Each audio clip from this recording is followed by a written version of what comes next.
Good evening. Good evening, ma'am. Good evening, ma'am. Good evening, ma'am. Good evening. Good evening, ma'am. Good evening.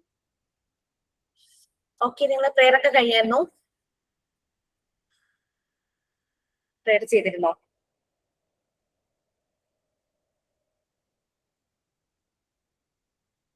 കഴിഞ്ഞില്ല? Yes, please. ആരാ prayer ചെയ്യുന്നത്?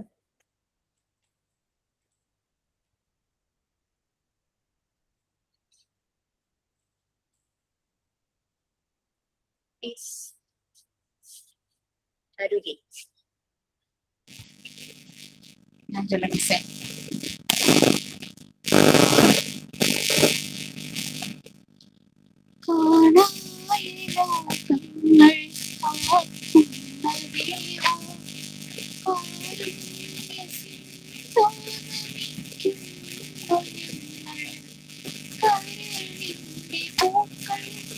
Voice break.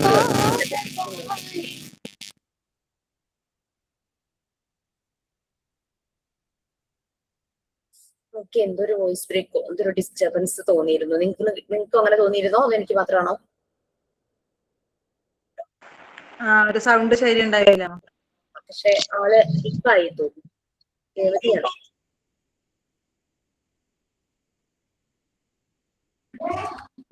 Headset ഊരിയപ്പോഴേ അത് connection വിട്ടുപോയി. അതെ, okay okay okay please.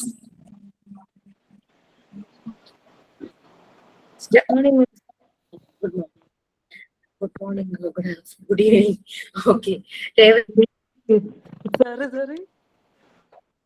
Revathi continue ചെയ്തു. Okay ma'am. കാണായ ലോകങ്ങൾ കാക്കുന്ന ദേവാ, കാരുണ്യസിന്ധോ നമിക്കുന്നു ഞങ്ങൾ. കരളിന്റെ പൂക്കൾ നിൻ പാദതാരിൽ കാണിക്ക വച്ചേ നമിക്കുന്നു ഞങ്ങൾ. ലോകാ സമസ്ത സുഖിനോ ഭവന്തു, ഈ മന്ത്രമീണാദമിന്നും വിജ്ഞാനദീപം നിറകതിർത്തൂകാൻ ഇന്നും കടാക്ഷം ചൊരിയണേ ദേവാ. വിറയാർന്ന കൈകൾ ചലിക്കുന്ന നേരം നീറുന്ന കരളിന്റെ കൈക്കുമ്പിളിൽ നീ ചൊരിയുക നാദ നിൻ സ്നേഹധാര, ചൊരിയുക നാദ നിൻ സ്നേഹധാര. നേരിന്റെ പാത തുറക്കണേ ദേവാ, കാണായ ലോകങ്ങൾ കാക്കുന്ന ദേവാ, കാരുണ്യസിന്ധോ നമിക്കുന്നു ഞങ്ങൾ. Good evening. ഓക്കെ, നിങ്ങൾക്ക് ഷെയർ ചെയ്യാനുണ്ടോ? മിസ് ഡൗട്ട് ചോദിക്കുന്നുണ്ടേ, എല്ലാവരും ചോദിക്കുന്ന ഒരു സംശയമാണ്. ഇപ്പൊ നമ്മൾ PG ക്ലാസ്സിൽ സെമിനാർ അറ്റൻഡ് ചെയ്യുകയാണെങ്കിൽ എന്താ വൈവേല് സെമിനാർ എടുക്കണോ? അതേപോലെ PG ക്ലാസ്സിലെ എല്ലാ ടീച്ചേഴ്സിനും നമ്മൾ സെമിനാർ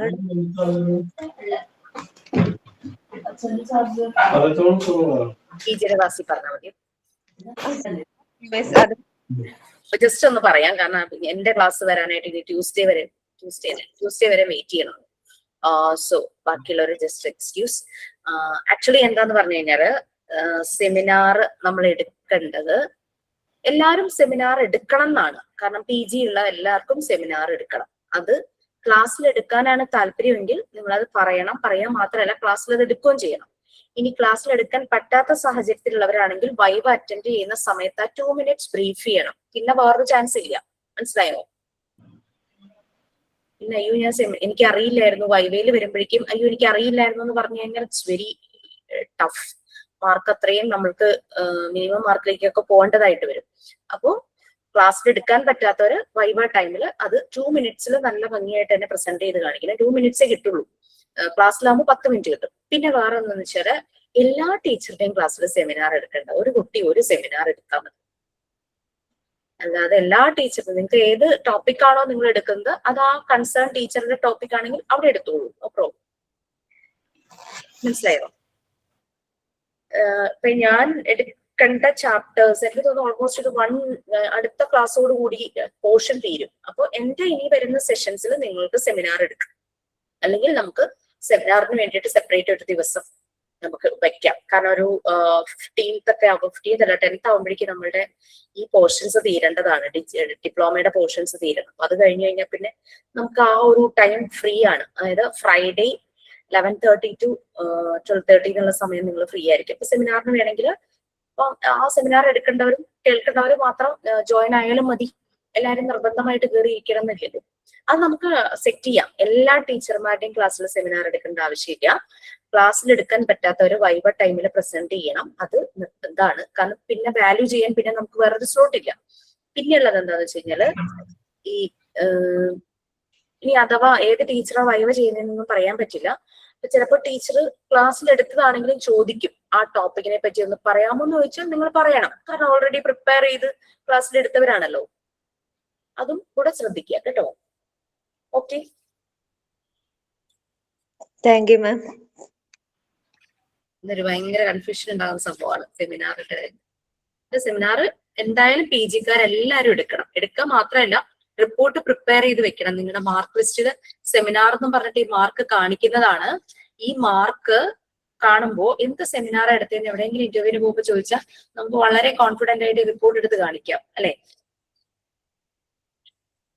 അതുകൊണ്ട് അതൊന്ന് ശ്രദ്ധിക്കുക കേട്ടോ. ബാക്കി 20 ബാച്ചുകാർക്ക് തരാനുള്ള സർവേ റെക്കോർഡ് റൈറ്റിംഗ് ഡീറ്റെയിൽസ് അടുത്ത ക്ലാസ് തീരുമ്പോൾ, അതായത് നമ്മൾ ഇനി എന്താണോ ഈവനിങ് അല്ല ഡേ ടൈമിലെ ക്ലാസ് തീരുന്ന സമയത്ത് ഞാൻ പറഞ്ഞുതരാം.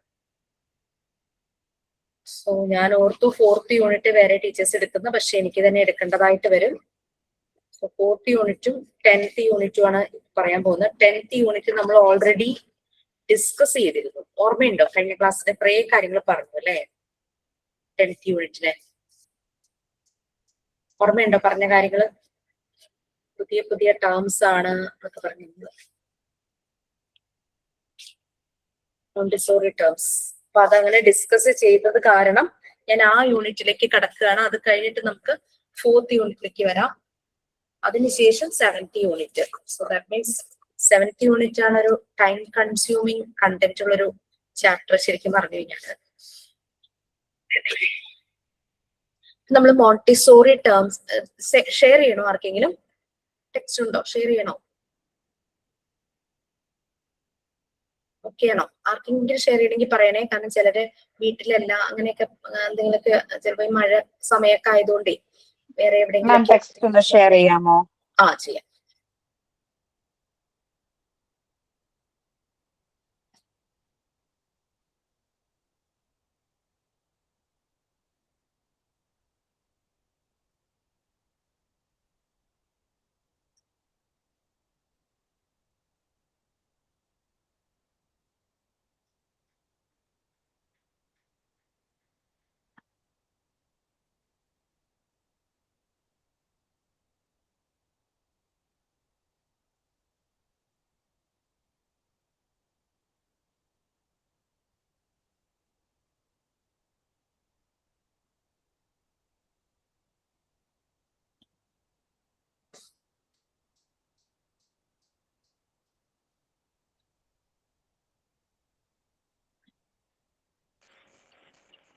മാം, എന്തോ 18 ബാച്ചർ ഇല്ല, മറ്റെല്ലാവർക്കും ഒന്നും അറിയില്ല. 18 ബാച്ചിന്റെ അല്ല ഞാൻ. അപ്പൊ അവർക്ക് 3ാമത്തെ ചാപ്റ്ററിന്റെ മോക്ക് ടെസ്റ്റ് വന്നില്ല. അത് ഞാനല്ലേ എടുത്തേ. ആ കഴിഞ്ഞ ക്ലാസ്സിലല്ലേ നമ്മളത് തീർന്നത്. അതെ അതെ. ആ ഓക്കെ.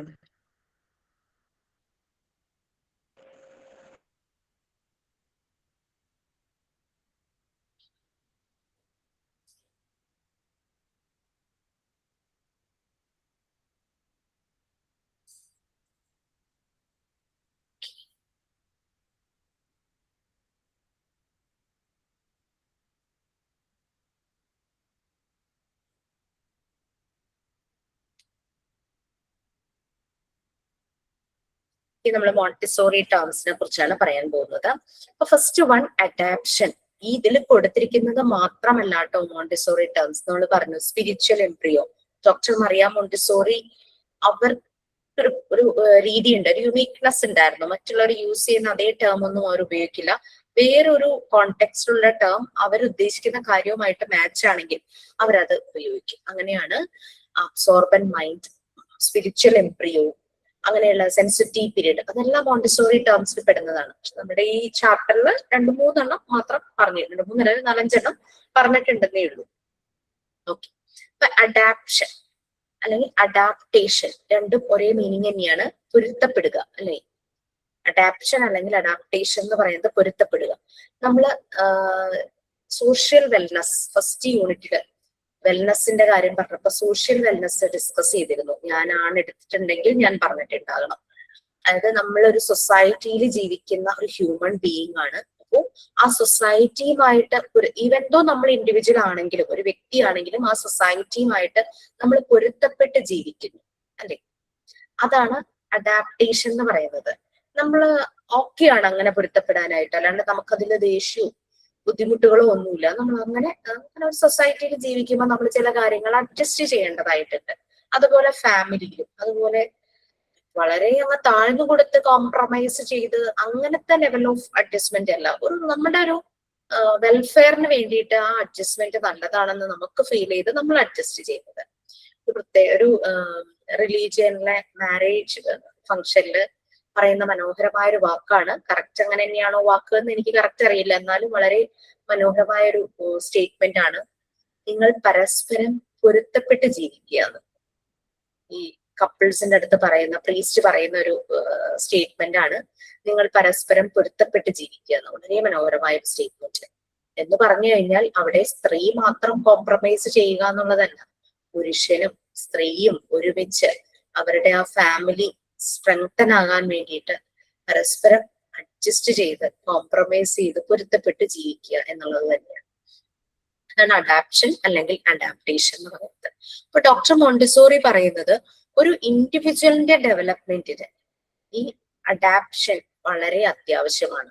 നമുക്കറിയാം, ഒരു ലൈഫ് മുന്നോട്ട് പോകണമെങ്കിൽ, ഒരു ഫാമിലി നല്ല രീതിയിൽ മുന്നോട്ട് പോകണമെങ്കിൽ പൊരുത്തപ്പെടണം അല്ലെ? അഡാപ്ഷൻ വേണം. അതുപോലെ തന്നെ ഒരു ഇൻഡിവിജ്വലിന്റെ ഡെവലപ്മെന്റിന് അഡാപ്ഷൻ വളരെ അത്യാവശ്യമാണ്. പ്രോപ്പർ അഡാപ്റ്റേഷൻ എന്ന് പറയുന്നത് അത് എന്തൊക്കെ, അതായത് ആ പ്രോപ്പർ അഡാപ്റ്റേഷൻ ഇല്ലെങ്കിൽ നമുക്ക് പല രീതിയിലുള്ള ബുദ്ധിമുട്ടുകൾ ഉണ്ടാകും. ഫിസിക്കലി ഉണ്ടാകും, സൈക്കോളജിക്കലി ഉണ്ടാകും. അത് പല രീതിയിൽ ശാരീരികവും മാനസികവുമായിട്ടും പല ഡിഫിക്കൽട്ടീസും ഉണ്ടാകും. ഈ നമ്മളുടെ മൈൻഡ് എന്ന് പറയുന്നത് പ്രോപ്പർലി നമ്മൾ ജീവിക്കുന്ന ചുറ്റുപാടുമായിട്ട് അഡാപ്റ്റഡ് ആയിരിക്കണം. ഒരു അഡാപ്റ്റഡ് ആയിട്ടുള്ള ഒരു വ്യക്തിക്ക് നല്ലൊരു പ്രോപ്പർ ആയിട്ടുള്ള ഒരു ഡെവലപ്മെന്റ് ആയിരിക്കും ഉണ്ടാകുന്നത്. അയാൾ ഏത് ചുറ്റുപാടുമായിട്ടും പൊരുത്തപ്പെട്ടു പോകും. നമുക്കറിയാം, കൊച്ചുകുട്ടികൾ അവര് ചെറുപ്പം തുടങ്ങിയേ ശീലിക്കുന്നത് വലുതാകുന്നത് വരെയും അവരിൽ ഉണ്ടാകും അല്ലെ? ചെറുപ്പം തുടങ്ങിയ ഈ അഡാപ്റ്റഡ് ആയ കുട്ടി എത്ര വലുതായാലും ഏത് സാഹചര്യങ്ങളിൽ പോയാലും അവൻ അവിടുമായിട്ട് അഡ്ജസ്റ്റഡ് ആകും. വെള്ളം പോലെയായി, ഏത് ബോട്ടിൽ ഒഴിക്കുന്നു ആ ഷേപ്പ്. അതേസമയം ഒരു രീതിയിലും അഡാപ്റ്റഡ് ആകാത്തൊരു കുട്ടിയാണെങ്കിൽ വലുതാവുമ്പോഴും അതേ നേച്ചർ തന്നെയായിരിക്കും. ആരുമായിട്ടും അഡ്ജസ്റ്റ് ചെയ്യില്ല. നമുക്ക് ഇപ്പോഴത്തെ കാലഘട്ടത്തിൽ പ്രത്യേകിച്ചും കുട്ടികൾ ഒരു പ്രായം കഴിയുമ്പോൾ ഹയർ സ്റ്റഡീസിന് വേറെ നാട്ടിൽ പോകുന്നു, തന്നെത്താനെ ജീവിക്കാൻ തുടങ്ങുന്നു, അല്ലെങ്കിൽ ജോലി കിട്ടി വേറെ സ്ഥലത്ത് പോകുന്നു, കല്യാണം കഴിച്ച് വേറെ സ്ഥലത്ത് പോയി താമസിക്കുന്നു. അങ്ങനെയൊക്കെ വരുമ്പോൾ അവർ ജീവിക്കുന്ന ചുറ്റുപാടുമായിട്ട് ഇവർ അഡാപ്റ്റഡ് ആകേണ്ടത് അത്യാവശ്യമാണല്ലേ? എപ്പോഴും വലിയ മനുഷ്യനെ പോയിട്ട് നന്നാക്കുന്നതിനേക്കാളും ചെറിയ കുട്ടികളിലെ ഈ അഡാപ്റ്റഡ് ആയിട്ടുള്ള നേച്ചർ അവരിൽ ഡെവലപ്പായി വരുവാണെങ്കിൽ ഡെഫിനറ്റ്ലി ആ കുട്ടികൾ വലുതാവുമ്പോൾ അവർക്ക് ഏത് ചുറ്റുപാടുമായിട്ടും പൊരുത്തപ്പെടാൻ പറ്റും. അത് അവരുടെ ഡെവലപ്മെന്റിന് നല്ല രീതിയിൽ പ്രോഗ്രസീവ് ആക്കുന്ന ഒന്നാണ് അഡാപ്റ്റേഷൻ എന്ന് ഉദ്ദേശിക്കുന്നത്, അല്ലെങ്കിൽ അഡാപ്ഷൻ എന്ന് ഉദ്ദേശിക്കുന്നത്. Next one development. ഇത് കൂടുതൽ പറയേണ്ട കാര്യമില്ല, കാരണം ഓൾറെഡി നിങ്ങൾ പാർട്ട് 2 ഒരു സബ്ജക്റ്റ് ആയിട്ട് പഠിച്ചു ചൈൽഡ് ഡെവലപ്മെന്റ് എന്ന് പറയുന്നത് അല്ലെ? എല്ലാ ഏരിയയിലും ഫിസിക്കൽ ആയിട്ടുള്ള ഡെവലപ്മെന്റ്, മസിൽസിന്റെ ഡെവലപ്മെന്റ്, ലാംഗ്വേജിന്റെ ഡെവലപ്മെന്റ്, സോഷ്യലൈസ് ചെയ്യുന്നത് ആ ഏരിയയിലെ ഡെവലപ്മെന്റ്, ഇമോഷണൽ ഡെവലപ്മെന്റ്, അതുപോലെ കോഗ്നിറ്റീവ് ഡെവലപ്മെന്റ്, ബുദ്ധിപരമായ ഡെവലപ്മെന്റ്, ഇതെല്ലാം നമ്മൾ ഒരു സബ്ജക്റ്റ് ആയിട്ട് തന്നെ കഴിഞ്ഞതാണ്. ഇനി ഇനി ഡെവലപ്മെന്റ് എന്ന് പറഞ്ഞു, എല്ലാ മനുഷ്യരും ഒരുപോലെയാണോ ഡെവലപ്പ് ചെയ്യുന്നത്? അല്ല, ഓരോ മനുഷ്യർക്കും ഓരോ രീതിയിലുള്ള കഴിവുകളായിരിക്കും ഉണ്ടായിരിക്കുന്നത്, ആ ഒരു പൊട്ടൻഷ്യൽ ആയിരിക്കും ഉണ്ടായിരിക്കുന്നത്. ഓരോരുത്തരുടെ ചിലർക്ക് ലാംഗ്വേജ് നല്ല പോലെ വഴങ്ങുന്നവരുണ്ടായിരിക്കും, അവർക്ക് ആ രീതിയിൽ ലാംഗ്വേജ് ഏരിയയിൽ നല്ല ഡെവലപ്മെന്റ് വരും.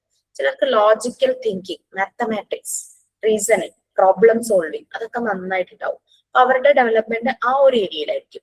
ചില ആളുകൾക്ക് ആർട്ടിസ്റ്റിക് സ്കില്ലായിരിക്കും, വരയ്ക്കുക അല്ലെങ്കിൽ സ്കൾപ്ചേഴ്സ്, ശില്പങ്ങൾ ഉണ്ടാക്കുക, അങ്ങനെ അങ്ങനെ ഓരോ മനുഷ്യനും ഓരോരോ കഴിവുകളായിരിക്കും.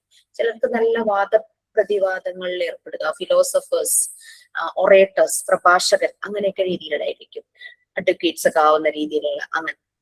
പിന്നെ ചിലര് ഫിസിക്കൽ ആക്ടിവിറ്റി, അത്ലറ്റ്സ്, ഡിഫൻസ് അങ്ങനെയുള്ളതിലൊക്കെ ആയിരിക്കും. അപ്പൊ അങ്ങനെ ഓരോരുത്തരുടെയും സ്കിൽ, ടാലന്റ് അനുസരിച്ച് അവർ ആ ഏരിയയിൽ ഡെവലപ്പ് ചെയ്ത് മുന്നോട്ട് പോകുന്നു. അപ്പൊ ഇങ്ങനെ ആളുകൾ ഡെവലപ്പ് ചെയ്ത് പോകണമെങ്കിൽ, അവരുടെ ഡെവലപ്മെന്റിലേക്ക് പോകണമെങ്കിൽ അവരെന്തെങ്കിലും ഒരു ഫോഴ്സ് ഇങ്ങനെ പുഷ് ചെയ്യണം, അല്ലെ? അവരെ ഡു ദിസ് എന്ന് പറഞ്ഞ് പുഷ് ചെയ്യണം. നമ്മള്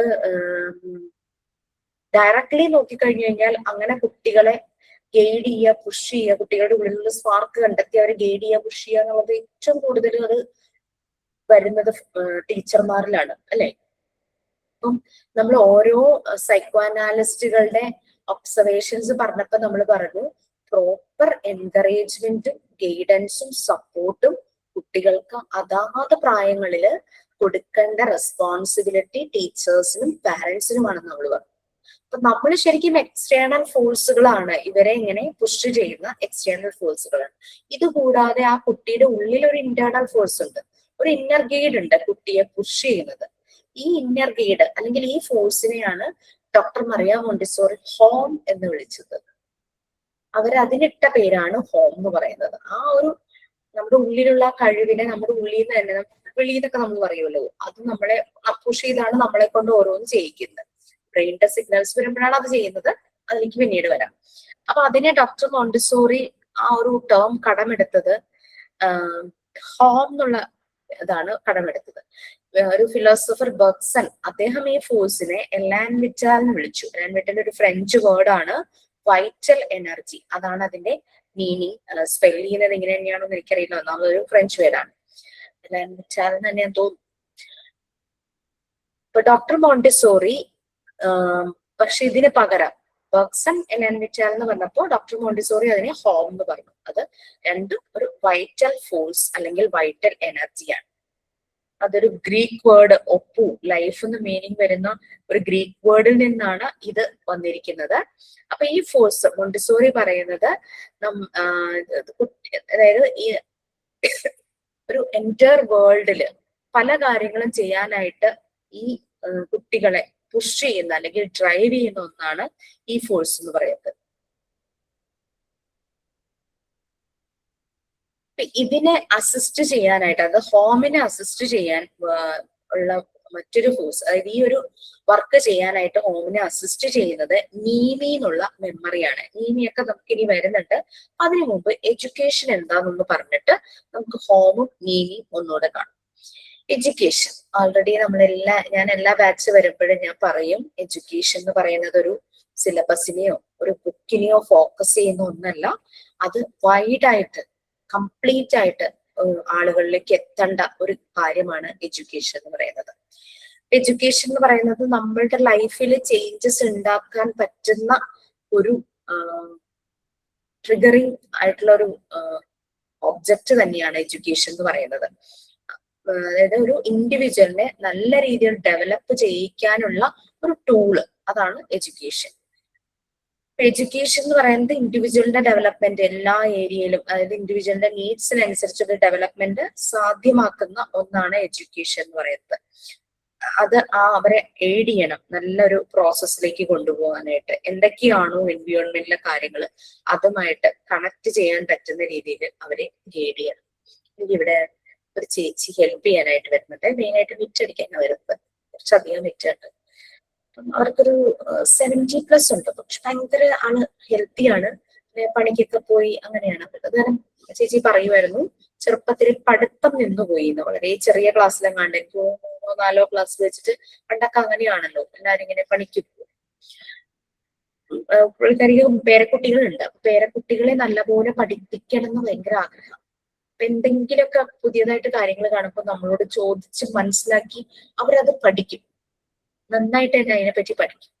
പഠിച്ചിട്ട് അത് ഇതിപ്പോ ഡോക്ടറെയൊക്കെ കാണാനായിട്ട് നമ്മള് ഇവരെ കൂട്ടി വിടുവാണെങ്കിൽ എല്ലാം ഇവർക്ക് അറിയാം. ആ ഒരു മെഡിക്കൽ ലാബ് റിപ്പോർട്ടിൽ നോക്കിയിട്ട് അവരെല്ലാത്തിന്റെയും വാല്യൂ കണ്ട് മനസ്സിലാക്കി അത് അവര് കറക്റ്റ് പറയുകയൊക്കെ ചെയ്യും.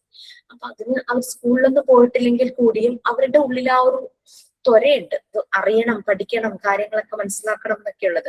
ഇംഗ്ലീഷ് വളരെ ഇമ്പോർട്ടന്റ് ആണെന്നുള്ളതും പേരക്കുട്ടിയോട് പറയും വെക്കേഷന് നീ ഇംഗ്ലീഷ് പഠിക്കാൻ പോകും, അങ്ങനെയൊക്കെ പറഞ്ഞു കൊടുക്കാൻ. ഇംഗ്ലീഷിന് വളരെ ഇമ്പോർട്ടൻസ് ഉണ്ട്, ഏത് നാട്ടിൽ ചെന്നാലും അത് വളരെ ഉപകാരമുള്ള ഒരു ലാംഗ്വേജ് ആണെന്നൊക്കെ അങ്ങനെയൊക്കെ മനസ്സിലാക്കി വെച്ചിട്ടുണ്ട്. അപ്പൊ എഡ്യൂക്കേഷൻ എന്ന് പറയുന്നത് നമ്മുടെ നീഡ്സ് എന്താണോ, ഒരു ഇൻഡിവിജ്വലിന്റെ ഡെവലപ്മെന്റിന് വേണ്ടുന്ന നീഡ്സ് എന്താണോ അതിലേക്കെല്ലാം നമ്മൾ എത്തിക്കുക എന്നുള്ളതാണ് എഡ്യൂക്കേഷൻ. പക്ഷെ ഇപ്പോഴത്തെ കാലഘട്ടത്തിൽ വിദ്യാഭ്യാസം എന്ന് പറയുന്നത് പലപ്പോഴും ചുരുങ്ങിപ്പോകും. പുസ്തകങ്ങളിലും സിലബസിലുമായിട്ട് ചുരുങ്ങിപ്പോകുന്നു. പിന്നെ മാർക്ക് ഭയങ്കര ഇമ്പോർട്ടൻസ് ആയിട്ട് കാണുന്നു. മാർക്ക് കിട്ടിയാൽ മാത്രമാണ് നമ്മൾക്ക് ഭയങ്കര അറിവുള്ളത് എന്നുള്ള രീതിയിൽ ആളുകൾ, മാർക്കൊരു ക്രൈറ്റീരിയ തന്നെയാണ്, ഇല്ലെന്ന് പറയുന്നില്ല. പക്ഷെ അതല്ല, നമുക്ക് എഡ്യൂക്കേഷൻ എന്ന് പറയുന്നത് വൈഡാണ്. നമുക്ക് ഒരറിവ് കിട്ടിക്കഴിഞ്ഞു കഴിഞ്ഞാൽ മറ്റുള്ളവരിലേക്ക് അപ്ലൈ ചെയ്യാനായിട്ട് നമുക്ക് പറ്റണം. അതും കൂടിയുണ്ട് എഡ്യൂക്കേഷൻ. ഓക്കെ, നെക്സ്റ്റ് ഹോം എന്നുള്ളതാണ് നമ്മൾ വരുന്നത്. നമ്മൾ കുറച്ചു മുമ്പ് പറഞ്ഞു നമ്മുടെ ഉള്ളിലുള്ള ഒരു ഫോഴ്സ്, അതാണ് ഹോം. ഒരു വൈറ്റൽ എനർജി അല്ലെങ്കിൽ ഒരു വൈറ്റൽ ഫോഴ്സ്, ഒരു പർപ്പസ്ഫുൾ ആക്ടിവിറ്റി ചെയ്യാനുള്ള ഒരു വൈറ്റൽ എനർജി അല്ലെങ്കിൽ വൈറ്റൽ ഫോഴ്സ് ആണ് ഹോം എന്ന് പറയുന്നത്. അത് ഹോർമോൺസ് തന്നെയാണ്. നമ്മുടെ ബോഡിയിലെ പല ഫങ്ഷൻസിനെയും കൺട്രോൾ ചെയ്യുന്നത് അല്ലെങ്കിൽ ട്രിഗർ ചെയ്യുന്നതാണല്ലോ ഹോർമോൺസ്. അതുകൊണ്ടാണ് ആ ഹോം എന്നുള്ള വേർഡ് ഡോക്ടർ മോണ്ടിസോറി ഇങ്ങനെ മനുഷ്യന്റെ ഉള്ളിലുള്ള ഈ ഇന്റേണൽ ഫോഴ്സിന് ഇങ്ങനെ ഒരു പേര് കൊടുത്തത്. നിങ്ങളത് വായിച്ചു നോക്കാൻ നിന്ന് കഴിഞ്ഞാൽ ഭയങ്കര കൺഫ്യൂസിങ് ആയിരിക്കും. അതുകൊണ്ടാണ് ഞാനത് ഇങ്ങനെ പറഞ്ഞു പോകുന്നത് കേട്ടോ. അപ്പൊ അതൊരു ലീഡിങ് ഫോഴ്സ് ആണ് ഹോം എന്ന് പറയുന്നത്. നമ്മളെ പല കാര്യങ്ങളിലേക്കും പുഷ് ചെയ്യുന്ന ഒരു ഫോഴ്സ്, നമുക്കൊരു ഫൈനൽ ഗോളിലേക്ക് എത്താൻ പറ്റുന്ന ഒരു ഫോഴ്സ് ആണ് ഈ ഹോം എന്ന് പറയുന്നത്. ഡോക്ടർ മോണ്ടിസോറി ഇത് എക്സാമ്പിൾ ആയിട്ടൊക്കെ പറയുന്നുണ്ട്. ഇത് അവര് കെമിസ്ട്രിയിൽ നിന്നും കടമെടുത്തത് അതുമായിട്ട് കണക്ട് ചെയ്തിട്ട് അതിന്റെ കോണ്ടെക്സ്റ്റിൽ വരുന്ന കാര്യങ്ങളുമായിട്ട് കണക്ട് ചെയ്തിട്ടാണ് ഇവര് പറയുന്നത്. നമുക്കറിയാം ഒരു സബ്സ്റ്റൻസ് എന്ന് പറഞ്ഞു കഴിഞ്ഞാൽ കുറെ മോളിക്യൂൾസ് ചേർന്നിട്ടുള്ളതാണ് അല്ലെ. കുറെ മോളിക്യൂൾസ് ചേർന്നിട്ടാണ് ഒരു പുതിയ ഒരു സബ്സ്റ്റൻസ് ഉണ്ടാകുന്നത്. അതുപോലെ തന്നെയാണ് നമ്മുടെ ഉള്ളില് പല കാര്യങ്ങൾക്കും വേണ്ടിയിട്ട് കുറെ ഫോഴ്സസ് ഉണ്ടാകും. കുട്ടികൾക്ക് നടക്കാൻ തുടങ്ങുന്നു, അല്ലെങ്കിൽ ജനിച്ച ആ സമയം തന്നെ നമുക്ക് നോക്കാം, കുട്ടി ഒന്ന് കമഴ്ന്ന് വീഴാനായിട്ട് തുടങ്ങും. അത് ചെയ്യണമെങ്കിൽ അവന്റെ ഉള്ളിൽ നിന്നൊരു ഫോഴ്സ് അവനെ ഗൈഡ് ചെയ്യണം. അത് കഴിഞ്ഞ് മുട്ടിലിഴയാൻ തുടങ്ങുന്നു, പിന്നെ ഇരിക്കാനായിട്ട് പോകുന്നു, പിടിച്ചു നിൽക്കുന്നു, നടക്കുന്നു, സ്റ്റെപ്പ് കയറുന്നു, ഓടുന്നു. അങ്ങനെ പല പല പല രീതിയിലും ഡെവലപ്മെന്റ് നമ്മൾ കുഞ്ഞു ബേബീസിൽ കാണാറുണ്ട്. ഇതൊക്കെ ചെയ്യിക്കണമെങ്കിൽ ഇവരുടെ ഉള്ളിൽ പല പല രീതിയിലും ഫോഴ്സസ് ഉണ്ട്. ഇരിക്കാനുള്ള ഫോഴ്സ് ആവില്ല, നിൽക്കാനായിട്ട്, നടക്കാനായിട്ട്, ഓടാനായിട്ട്, സ്റ്റെപ്പ് കയറാനായിട്ട്. അപ്പൊ അങ്ങനെ പല രീതിയിലുള്ള ഫോഴ്സുകൾ ഇങ്ങനെ നമുക്കൊരു എലമെന്റില് മോളിക്യൂൾസ്, ഒരു സബ്സ്റ്റൻസിൽ മോളിക്യൂൾസ് കിടക്കുന്ന പോലെ തന്നെ മനുഷ്യന്റെ ഉള്ളിലുണ്ടെന്നാണ് ഡോക്ടർ മോണ്ടിസോറി എക്സാമ്പിൾ ആയിട്ട് അവര് അതുമായിട്ട് കണക്ട് ചെയ്ത് പറഞ്ഞതാണ്. ഒരു കുട്ടിയുടെ ഇന്റലിജൻസ് ഡെവലപ്പ് ചെയ്യാനായിട്ട് ആ കുട്ടിയെ ഗൈഡ് ചെയ്യുകയും പുഷ് ചെയ്യുകയും ചെയ്യുന്നതാണ് ഈ ഇന്റേണൽ ഫോഴ്സ്, ഒരു വൈറ്റൽ എനർജി, ഒരു പർപ്പസ്ഫുൾ ആക്ടിവിറ്റി. നടക്കുക എന്നുള്ളത് ഒരു പർപ്പസ്ഫുൾ ആക്ടിവിറ്റിയാണ്. ആ കുട്ടിയെ കൊണ്ട് അത് ചെയ്യിക്കുന്ന ഒരു ഫോഴ്സ് ഹോമാണ്, ഒരു ഇന്റേണൽ ഫോഴ്സ്.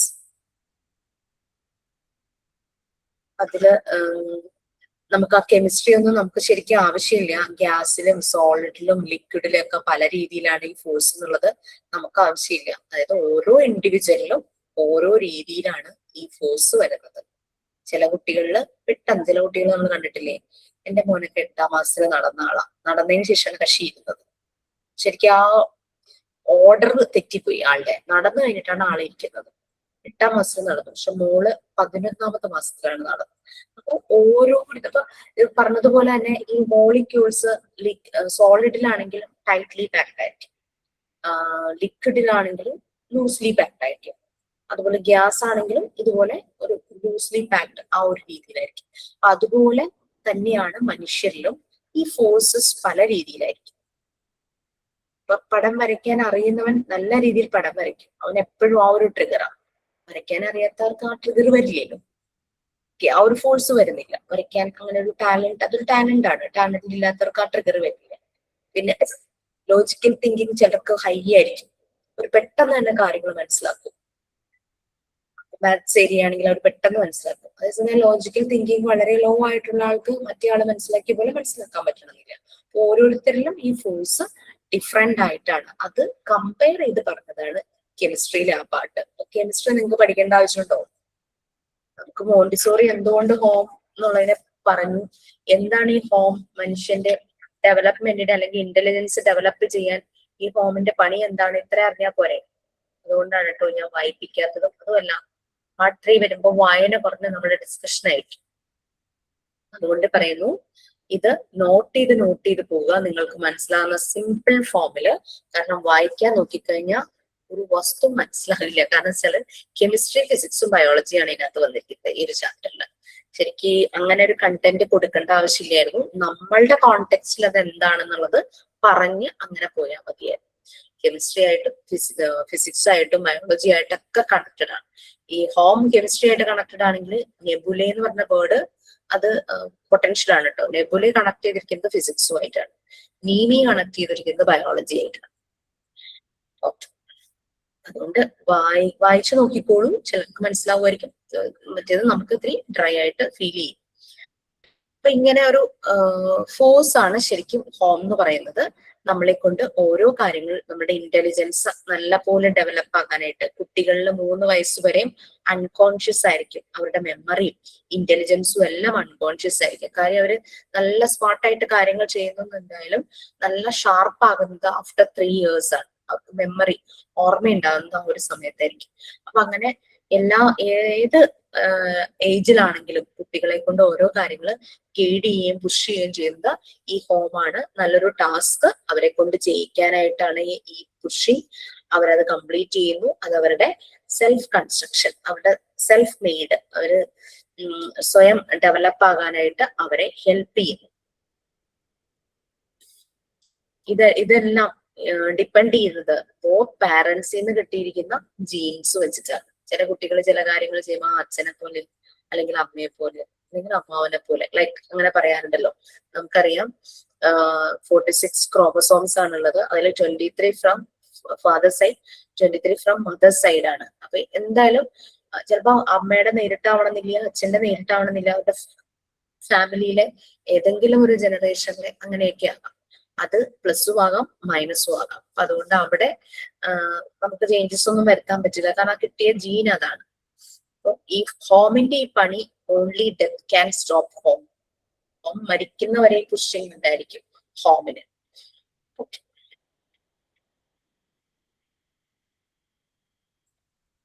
പിന്നെ പലപ്പോഴും നമ്മൾ നമ്മുടെ ഉൾവിളിക്ക് അനുസരിച്ചാണ് പല കാര്യങ്ങളും ചെയ്യുന്നത്.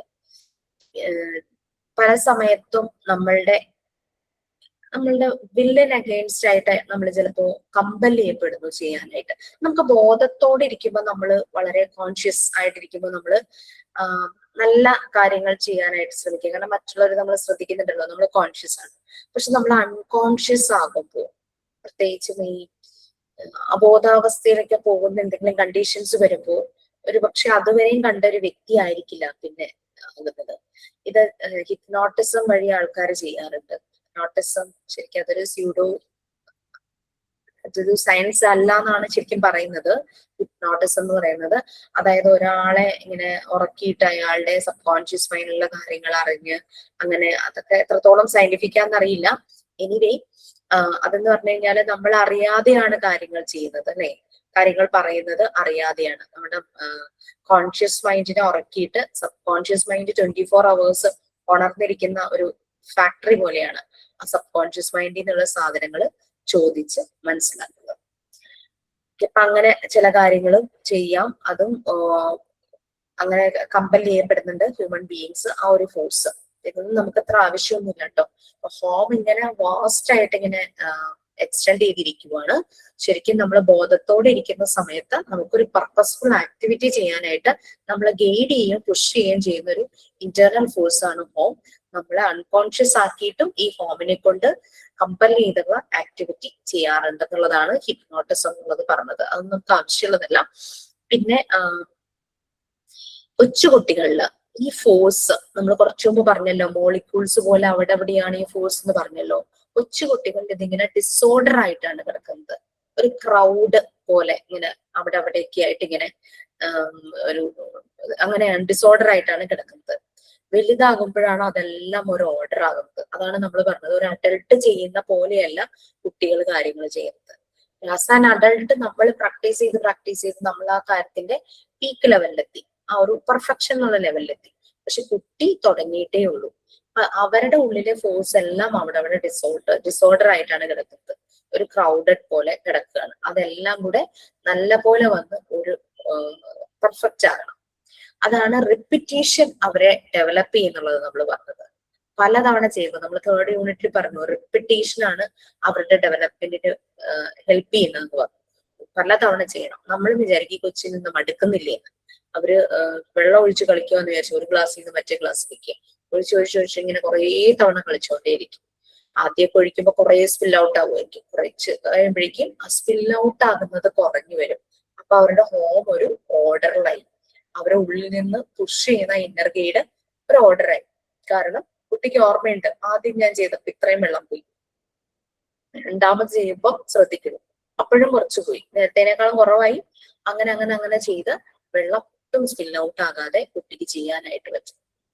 ഇതാണ് നമ്മൾ പറയുന്നത് ഹോം. ആ ഫോഴ്സ് ഡിസോർഡർ ആയിട്ടാണ് കിടക്കുന്നത്. അത് ഡെവലപ്പ് ചെയ്ത് ഒരു ഓർഡറിലേക്ക് എത്തണം. അതിന് കുട്ടിക്ക് അതിനുള്ള ഫ്രീഡം കൊടുക്കണമല്ലേ, തന്നെത്താൻ അത് ചെയ്യാനായിട്ട്. കൊടുത്തില്ലെങ്കിൽ ഈ ഉള്ളിലുള്ള ഇന്റേണൽ ഫോഴ്സ് കൊണ്ടൊന്നും ഒരു ഗുണമില്ലാണ്ടായി.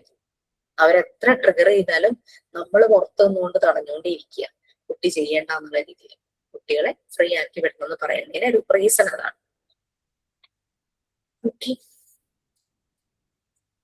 അപ്പോ ഈ ഫോഴ്സസ് ഡിസോർഡർ ആണെന്ന് നമ്മൾ പറഞ്ഞു. ചില കുട്ടികൾ വളരെ അഗ്രസീവ് ആയിരിക്കും, ഹൈപ്പർ ആക്റ്റീവ് ആയിരിക്കും അല്ലെ. അപ്പൊ അവർക്ക് ഈ ഫോഴ്സ് അങ്ങ് വന്നിട്ട് ഇവർക്ക് എന്താ ചെയ്യേണ്ടതെന്ന് അറിയില്ലാത്ത രീതിയിൽ അങ്ങനെയായിരിക്കും. അപ്പൊ അതൊരു നെഗറ്റീവ് ഫോഴ്സിന്റെ എഫക്റ്റ് വരും. ചിലപ്പോ ഒരു വയലന്റ് ആകും, എന്തെങ്കിലുമൊക്കെ നശിപ്പിക്കുന്ന ആ രീതിയിലുള്ള സ്വഭാവങ്ങളൊക്കെ എടുക്കും.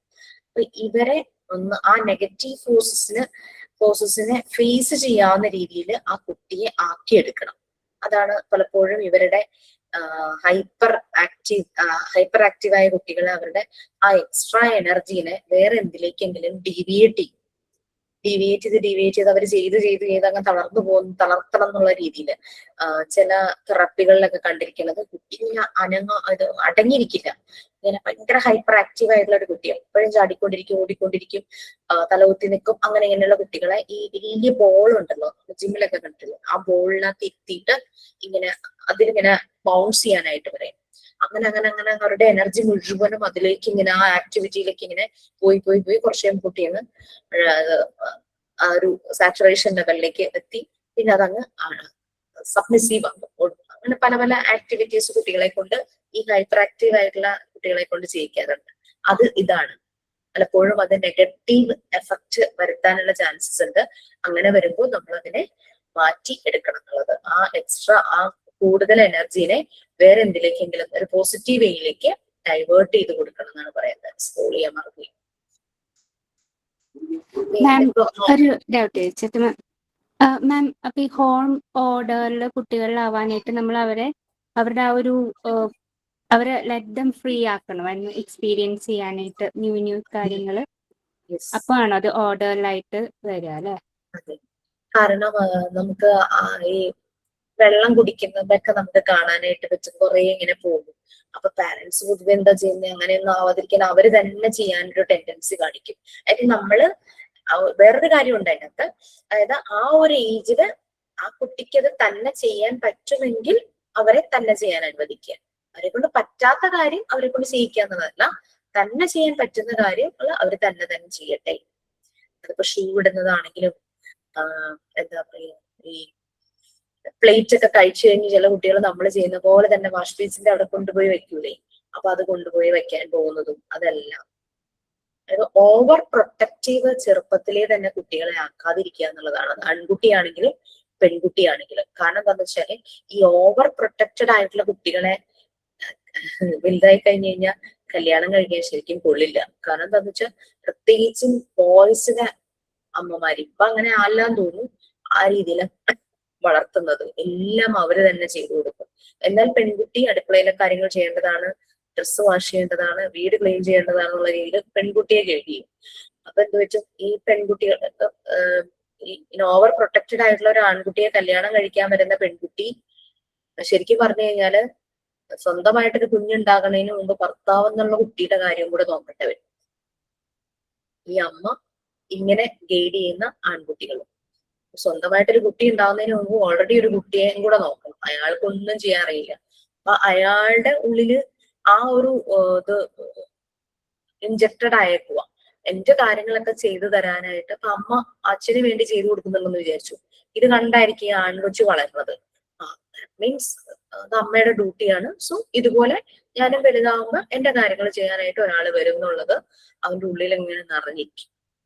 ശരിക്കും പാരന്റ്സ് ചെറുപ്പം തുടങ്ങി ആൺകുട്ടികളെയും പെൺകുട്ടികളെയും ഒരേപോലെ ട്രീറ്റ് ചെയ്ത് ഒരേപോലെ അവരെ കൊണ്ട് പണികളെല്ലാം എടുപ്പിക്കണം. ഡ്രസ്സ് വാഷ് ചെയ്യുന്നതാണെങ്കിലും പാത്രം കഴുകുന്നതാണെങ്കിലും വീട് ക്ലീൻ ചെയ്യുന്ന കാര്യങ്ങളാണെങ്കിലും തുണി മടക്കുന്ന കാര്യമാണെങ്കിലും എല്ലാം അവരുടെ റൂം ക്ലീൻ ചെയ്യുക, ബുക്സ് എടുത്ത് വെക്കുക, അങ്ങനത്തെ കാര്യങ്ങളെല്ലാം അവര് തന്നെ ചെയ്യേണ്ടതായിട്ട് വരും. അല്ലെങ്കിൽ ഇങ്ങനെ ഓവർ പ്രൊട്ടക്റ്റഡ് ആയിട്ടിരിക്കും. കല്യാണം കഴിച്ചു വരുന്ന പെൺകുച്ചും കഷ്ടപ്പെട്ടു പോകും. അല്ലെങ്കിൽ ആൺകുട്ടി, അത് ആൺകുട്ടിയെയും പെൺകുട്ടിയെയും കല്യാണം കഴിക്കുന്നത് ഭയങ്കര കഷ്ടപ്പാട് തന്നെയായിരിക്കും ഓവർ പ്രൊട്ടക്റ്റഡ് ആയിട്ടുള്ളത്. അങ്ങനത്തെ ഒരു അവസ്ഥ. അത് ശരിക്കും നമ്മള് ചെറുപ്പത്തില് നീ കുട്ടിയല്ലേ ചെയ്യണ്ട, അല്ലെങ്കിൽ നീ ആൺകുട്ടിയല്ലേ ചെയ്യണ്ട, അങ്ങനെ ചില പണ്ട് ഇപ്പോഴൊന്നും അത്രയ്ക്കൊന്നും ഉണ്ടാവില്ല കേട്ടോ. ആൺകുട്ടികളൊക്കെ അടിച്ചു വരുന്ന കാണുമ്പോഴേക്കും ഈ പ്രായമായവര് ചോദിക്കും, നീ എന്തിനാ അടിച്ചു വരുന്നേ, അവളില്ലേ അവിടെ, ടൈപ്പ് ഓഫ് ടോക്ക് ഉണ്ട്. അത് അങ്ങനെയൊക്കെ ചോദിക്കാറുള്ളത്. ഇത് നമ്മള് ശരിക്കും ഒരു കുട്ടിക്ക് തന്നെത്താനെ ചെയ്യാൻ പറ്റുന്ന കാര്യങ്ങൾ അവർ ചെറുപ്പം തുടങ്ങിയേ തന്നെ ചെയ്യട്ടെ. അത് ആൺകുട്ടിയാണെങ്കിലും പെൺകുട്ടിയാണെങ്കിലും ചെറുപ്പം തുടങ്ങിയേ ചെയ്യട്ടെ. അപ്പോഴാണ് ഈ അഡാപ്റ്റേഷൻ വരുന്നത്. എഡ്യൂക്കേഷൻ കൊണ്ടുള്ള ശരിയായ ഒരു റിസൾട്ട് വരുന്നത്. ഡെവലപ്മെന്റ് കൊണ്ട് കുട്ടി ഡെവലപ്മെന്റിലേക്ക് പോകുന്നത്. ഇതെല്ലാം കണക്റ്റഡ് ആണ്. അല്ലാത്ത എഡ്യൂക്കേഷൻ എന്ന് പറഞ്ഞാൽ എന്താ, അയാൾ സബ്ജക്ട് പഠിക്കുന്നു, അതിൽ നോളജ് ഉണ്ടാക്കുന്നു.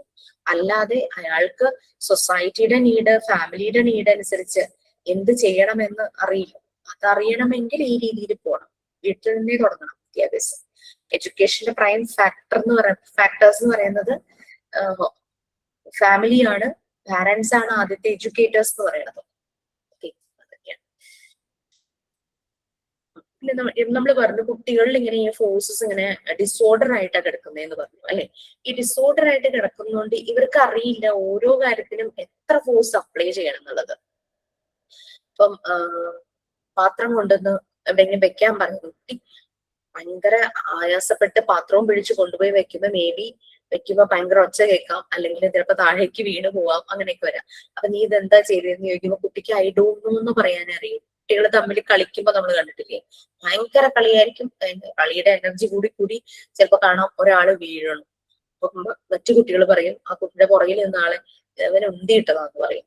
അപ്പൊ ഉന്തിയിട്ടു എന്ന് പറയപ്പെട്ട ആ കുട്ടി അത് പേടിച്ചിങ്ങനെ നിൽക്കുമായിരിക്കും. അപ്പൊ ടീച്ചർ വന്നിട്ട് ചോദിക്കും നീ എന്താ ചെയ്തതെന്ന് ചോദിച്ചപ്പോ കുട്ടി ഐ ഡോണ്ട് നോ എന്നേ പറയുള്ളൂ. ആക്ച്വലി അവൻ പുഷ് ചെയ്തതൊന്നും ആയിരിക്കില്ല, കളിച്ചതിന്റെ രസത്തിൽ അവൻ ഫോഴ്സ് കൂടുതൽ ഉപയോഗിച്ച് കാണും. ചെറിയ കുട്ടിയല്ലേ, അതങ്ങ് വീണുപോയി കാണും. അപ്പോ കള്ളം പറയുന്നു, ടീച്ചറുടെ അടുത്ത സ്റ്റേറ്റ്മെന്റ് അതായിരിക്കും, കള്ളം പറയുന്നു, ഞങ്ങൾ കണ്ടതല്ലേ. ആക്ച്വലി അവൻ പുഷ് ചെയ്യാൻ ഉദ്ദേശിച്ചിട്ടേ ഉണ്ടാവില്ലായിരിക്കും. ഇവൻ അവന്റെ ഫുൾ ഫോഴ്സ് യൂസ് ചെയ്തിട്ട് പിടിച്ചിട്ടുണ്ട്. അങ്ങനെ ഈ ഇവരുടെ ഉള്ളില് ഈ ഹോം എന്നുള്ള ഫോഴ്സ് ഡിസോർഡർ പാറ്റേണിലാണ് കിടക്കുന്നത്. അത് ഓർഡർ ആകും. പിന്നെയാണ് മനസ്സിലാകുക ഓരോന്നിനും എത്രത്തോളം ഫോഴ്സ് വേണമെന്നുള്ളത്. അത് അവർ വലുതാകുമ്പോ അത് ശരിയായി വരും. ഹോമിന്റെ കാര്യം. പിന്നെ നമ്മൾ പറഞ്ഞു അനിമൽസിനും അതുപോലെ തന്നെ മനുഷ്യരിലെയും വ്യത്യാസങ്ങൾ നമ്മൾ ലോ ഓഫ് നാച്ചുറൽ ഡെവലപ്മെന്റ് പറഞ്ഞു. അനിമൽസിൽ അവർ ജനിക്കുമ്പോഴേ അവരുടെ പൊട്ടൻഷ്യൽ ഡെവലപ്പ് ആയി വരുന്നു. പക്ഷെ ഹ്യൂമൻസിൽ അതിന് സമയമെടുക്കും. ആ ഒരു ഇത് പെട്ടെന്നാവാനായിട്ട് സമയമെടുക്കും. നെക്സ്റ്റ് ഭാഗങ്ങൾ അതാണ്. നമ്മൾ നീമിയിലേക്ക് പോവുകയാണ് കേട്ടോ. നീമി എന്ന് പറയുന്നത് ഒരു ജനറ്റിക് മെമ്മറിയാണ്. നീമി എന്ന് പറയുന്നത് റീപ്രൊഡക്ഷനെ സഹായിക്കുന്നതും കൂടിയാണ് നീമി എന്ന് പറയുന്നത്. ആ ഒരു മെമ്മറി ഫസ്റ്റ് 3 years ഓഫ് ലൈഫില്, ഹ്യൂമൻ ബീങ്ങിന്റെ ഫസ്റ്റ് 3 years ഓഫ് ലൈഫില് അത് അൺകോൺഷ്യസ് ആയിരിക്കും. അത് കഴിയുമ്പോൾ അത് വളരെയധികം ഷാർപ്പാകും, കോൺഷ്യസ് മെമ്മറി ആയിട്ട് മാറും. നമ്മളും ചിന്തിച്ചു കഴിഞ്ഞു കഴിഞ്ഞാൽ ഒരു 3 വയസ്സിനുള്ളിൽ നടന്ന കാര്യങ്ങളൊക്കെ ഓർമ്മ ഉണ്ടാകാൻ ചാൻസ് വളരെ കുറവാണ്.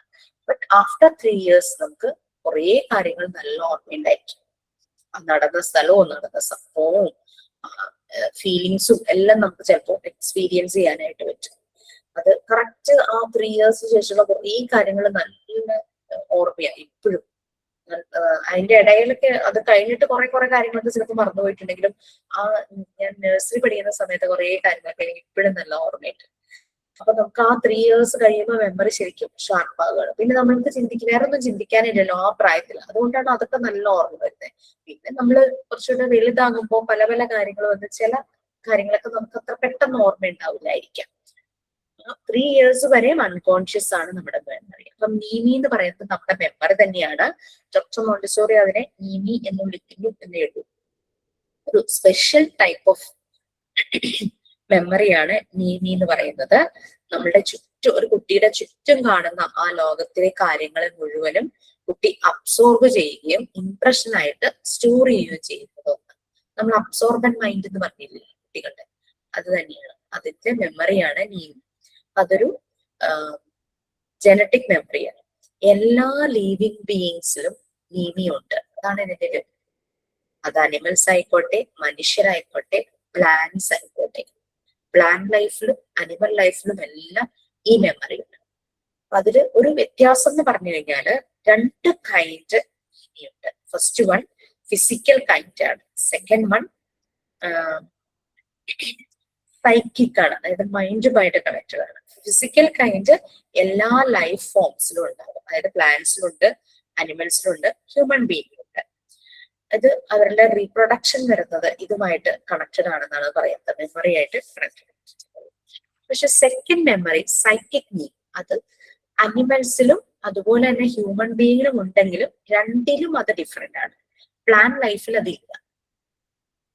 ഞാൻ ക്വസ്റ്റ്യൻസ് സാധാരണ ചോദിക്കാറുണ്ട്. പ്ലാൻ ലൈഫിന് നമ്മൾ പറയുന്ന ഒരു പേരാണ് ഫ്ലോറ. അനിമൽ ലൈഫിന് പറയുന്ന ഒരു പേരാണ് ഫോണ. FLORA FAUNA, ഫ്ലോറ ആൻഡ് ഫോണ. ഫ്ലോറ എന്ന് പറഞ്ഞാൽ പ്ലാൻ ലൈഫ്, ഫോണ എന്ന് പറഞ്ഞു കഴിഞ്ഞാൽ അനിമൽ ലൈഫ്. പലപ്പോഴും ഞാൻ എക്സാമിന് ക്വസ്റ്റ്യൻ ചോദിക്കാറുണ്ട്, മോക്ക് ടെസ്റ്റിൽ ഉണ്ടെന്നാണ് എൻ്റെ ഒരു ഓർമ്മ. ബോത്ത് ഫ്ലോറ ആൻഡ് ഫോണ ഹാവ് ദിസ് മെമ്മറി എന്ന് ചോദിച്ചാൽ നിങ്ങൾക്ക് എഴുതാൻ പറ്റുമല്ലോ. നീമി, ജനറലി നീമിനെ 2ആയിട്ട് ഡിവൈഡ് ചെയ്ത ഡിവിഷൻ ഒന്നും ഞാൻ ചോദിക്കാറില്ല. അങ്ങനെ അതൊന്ന് അറിഞ്ഞിരുന്നാൽ മതി. ഒന്ന് ഫിസിക്കൽ കൈൻഡും മറ്റേത് സൈക്കിക് നീമി. ഫിസിക്കൽ കൈൻഡ് ആ ഒരു രൂപവുമായി കണക്റ്റഡ്. ഇപ്പൊ അനിമൽ ആണെങ്കിൽ അനിമലിന്റെ ഒരു ഫിസിക് ആ ഒരു രൂപവുമായിട്ട് കണക്റ്റഡ്, മനുഷ്യന്റെ ആ രൂപമായിട്ട് കണക്റ്റഡ്, പ്ലാന്റ്സിന്റെ ആ ഒരു രൂപം ആയിട്ട് കണക്റ്റഡ് ആയിട്ടുള്ളത്. ഇതൊരു ജനറ്റിക് മെമ്മറിയാണ്. അപ്പൊ നമ്മൾ പറഞ്ഞിരുന്നു നേരത്തെ, ഹോമിനെ അസിസ്റ്റ് ചെയ്യുന്നത് മെമ്മറിയാണ്. ആ മെമ്മറിയാണ് നമ്മൾ ഓൾറെഡി പറഞ്ഞു. ആനിമൽ ഫോണയോ? പ്ലാൻ ലൈഫ് എന്ന് പറഞ്ഞു കഴിഞ്ഞാല് ഫ്ലോറ, FLORA. അനിമൽ ലൈഫ് എന്ന് പറഞ്ഞു കഴിഞ്ഞാല് ഫോണ, FAUNA. വേറൊരു വേർഡ് അത്രയേ ഉള്ളൂ.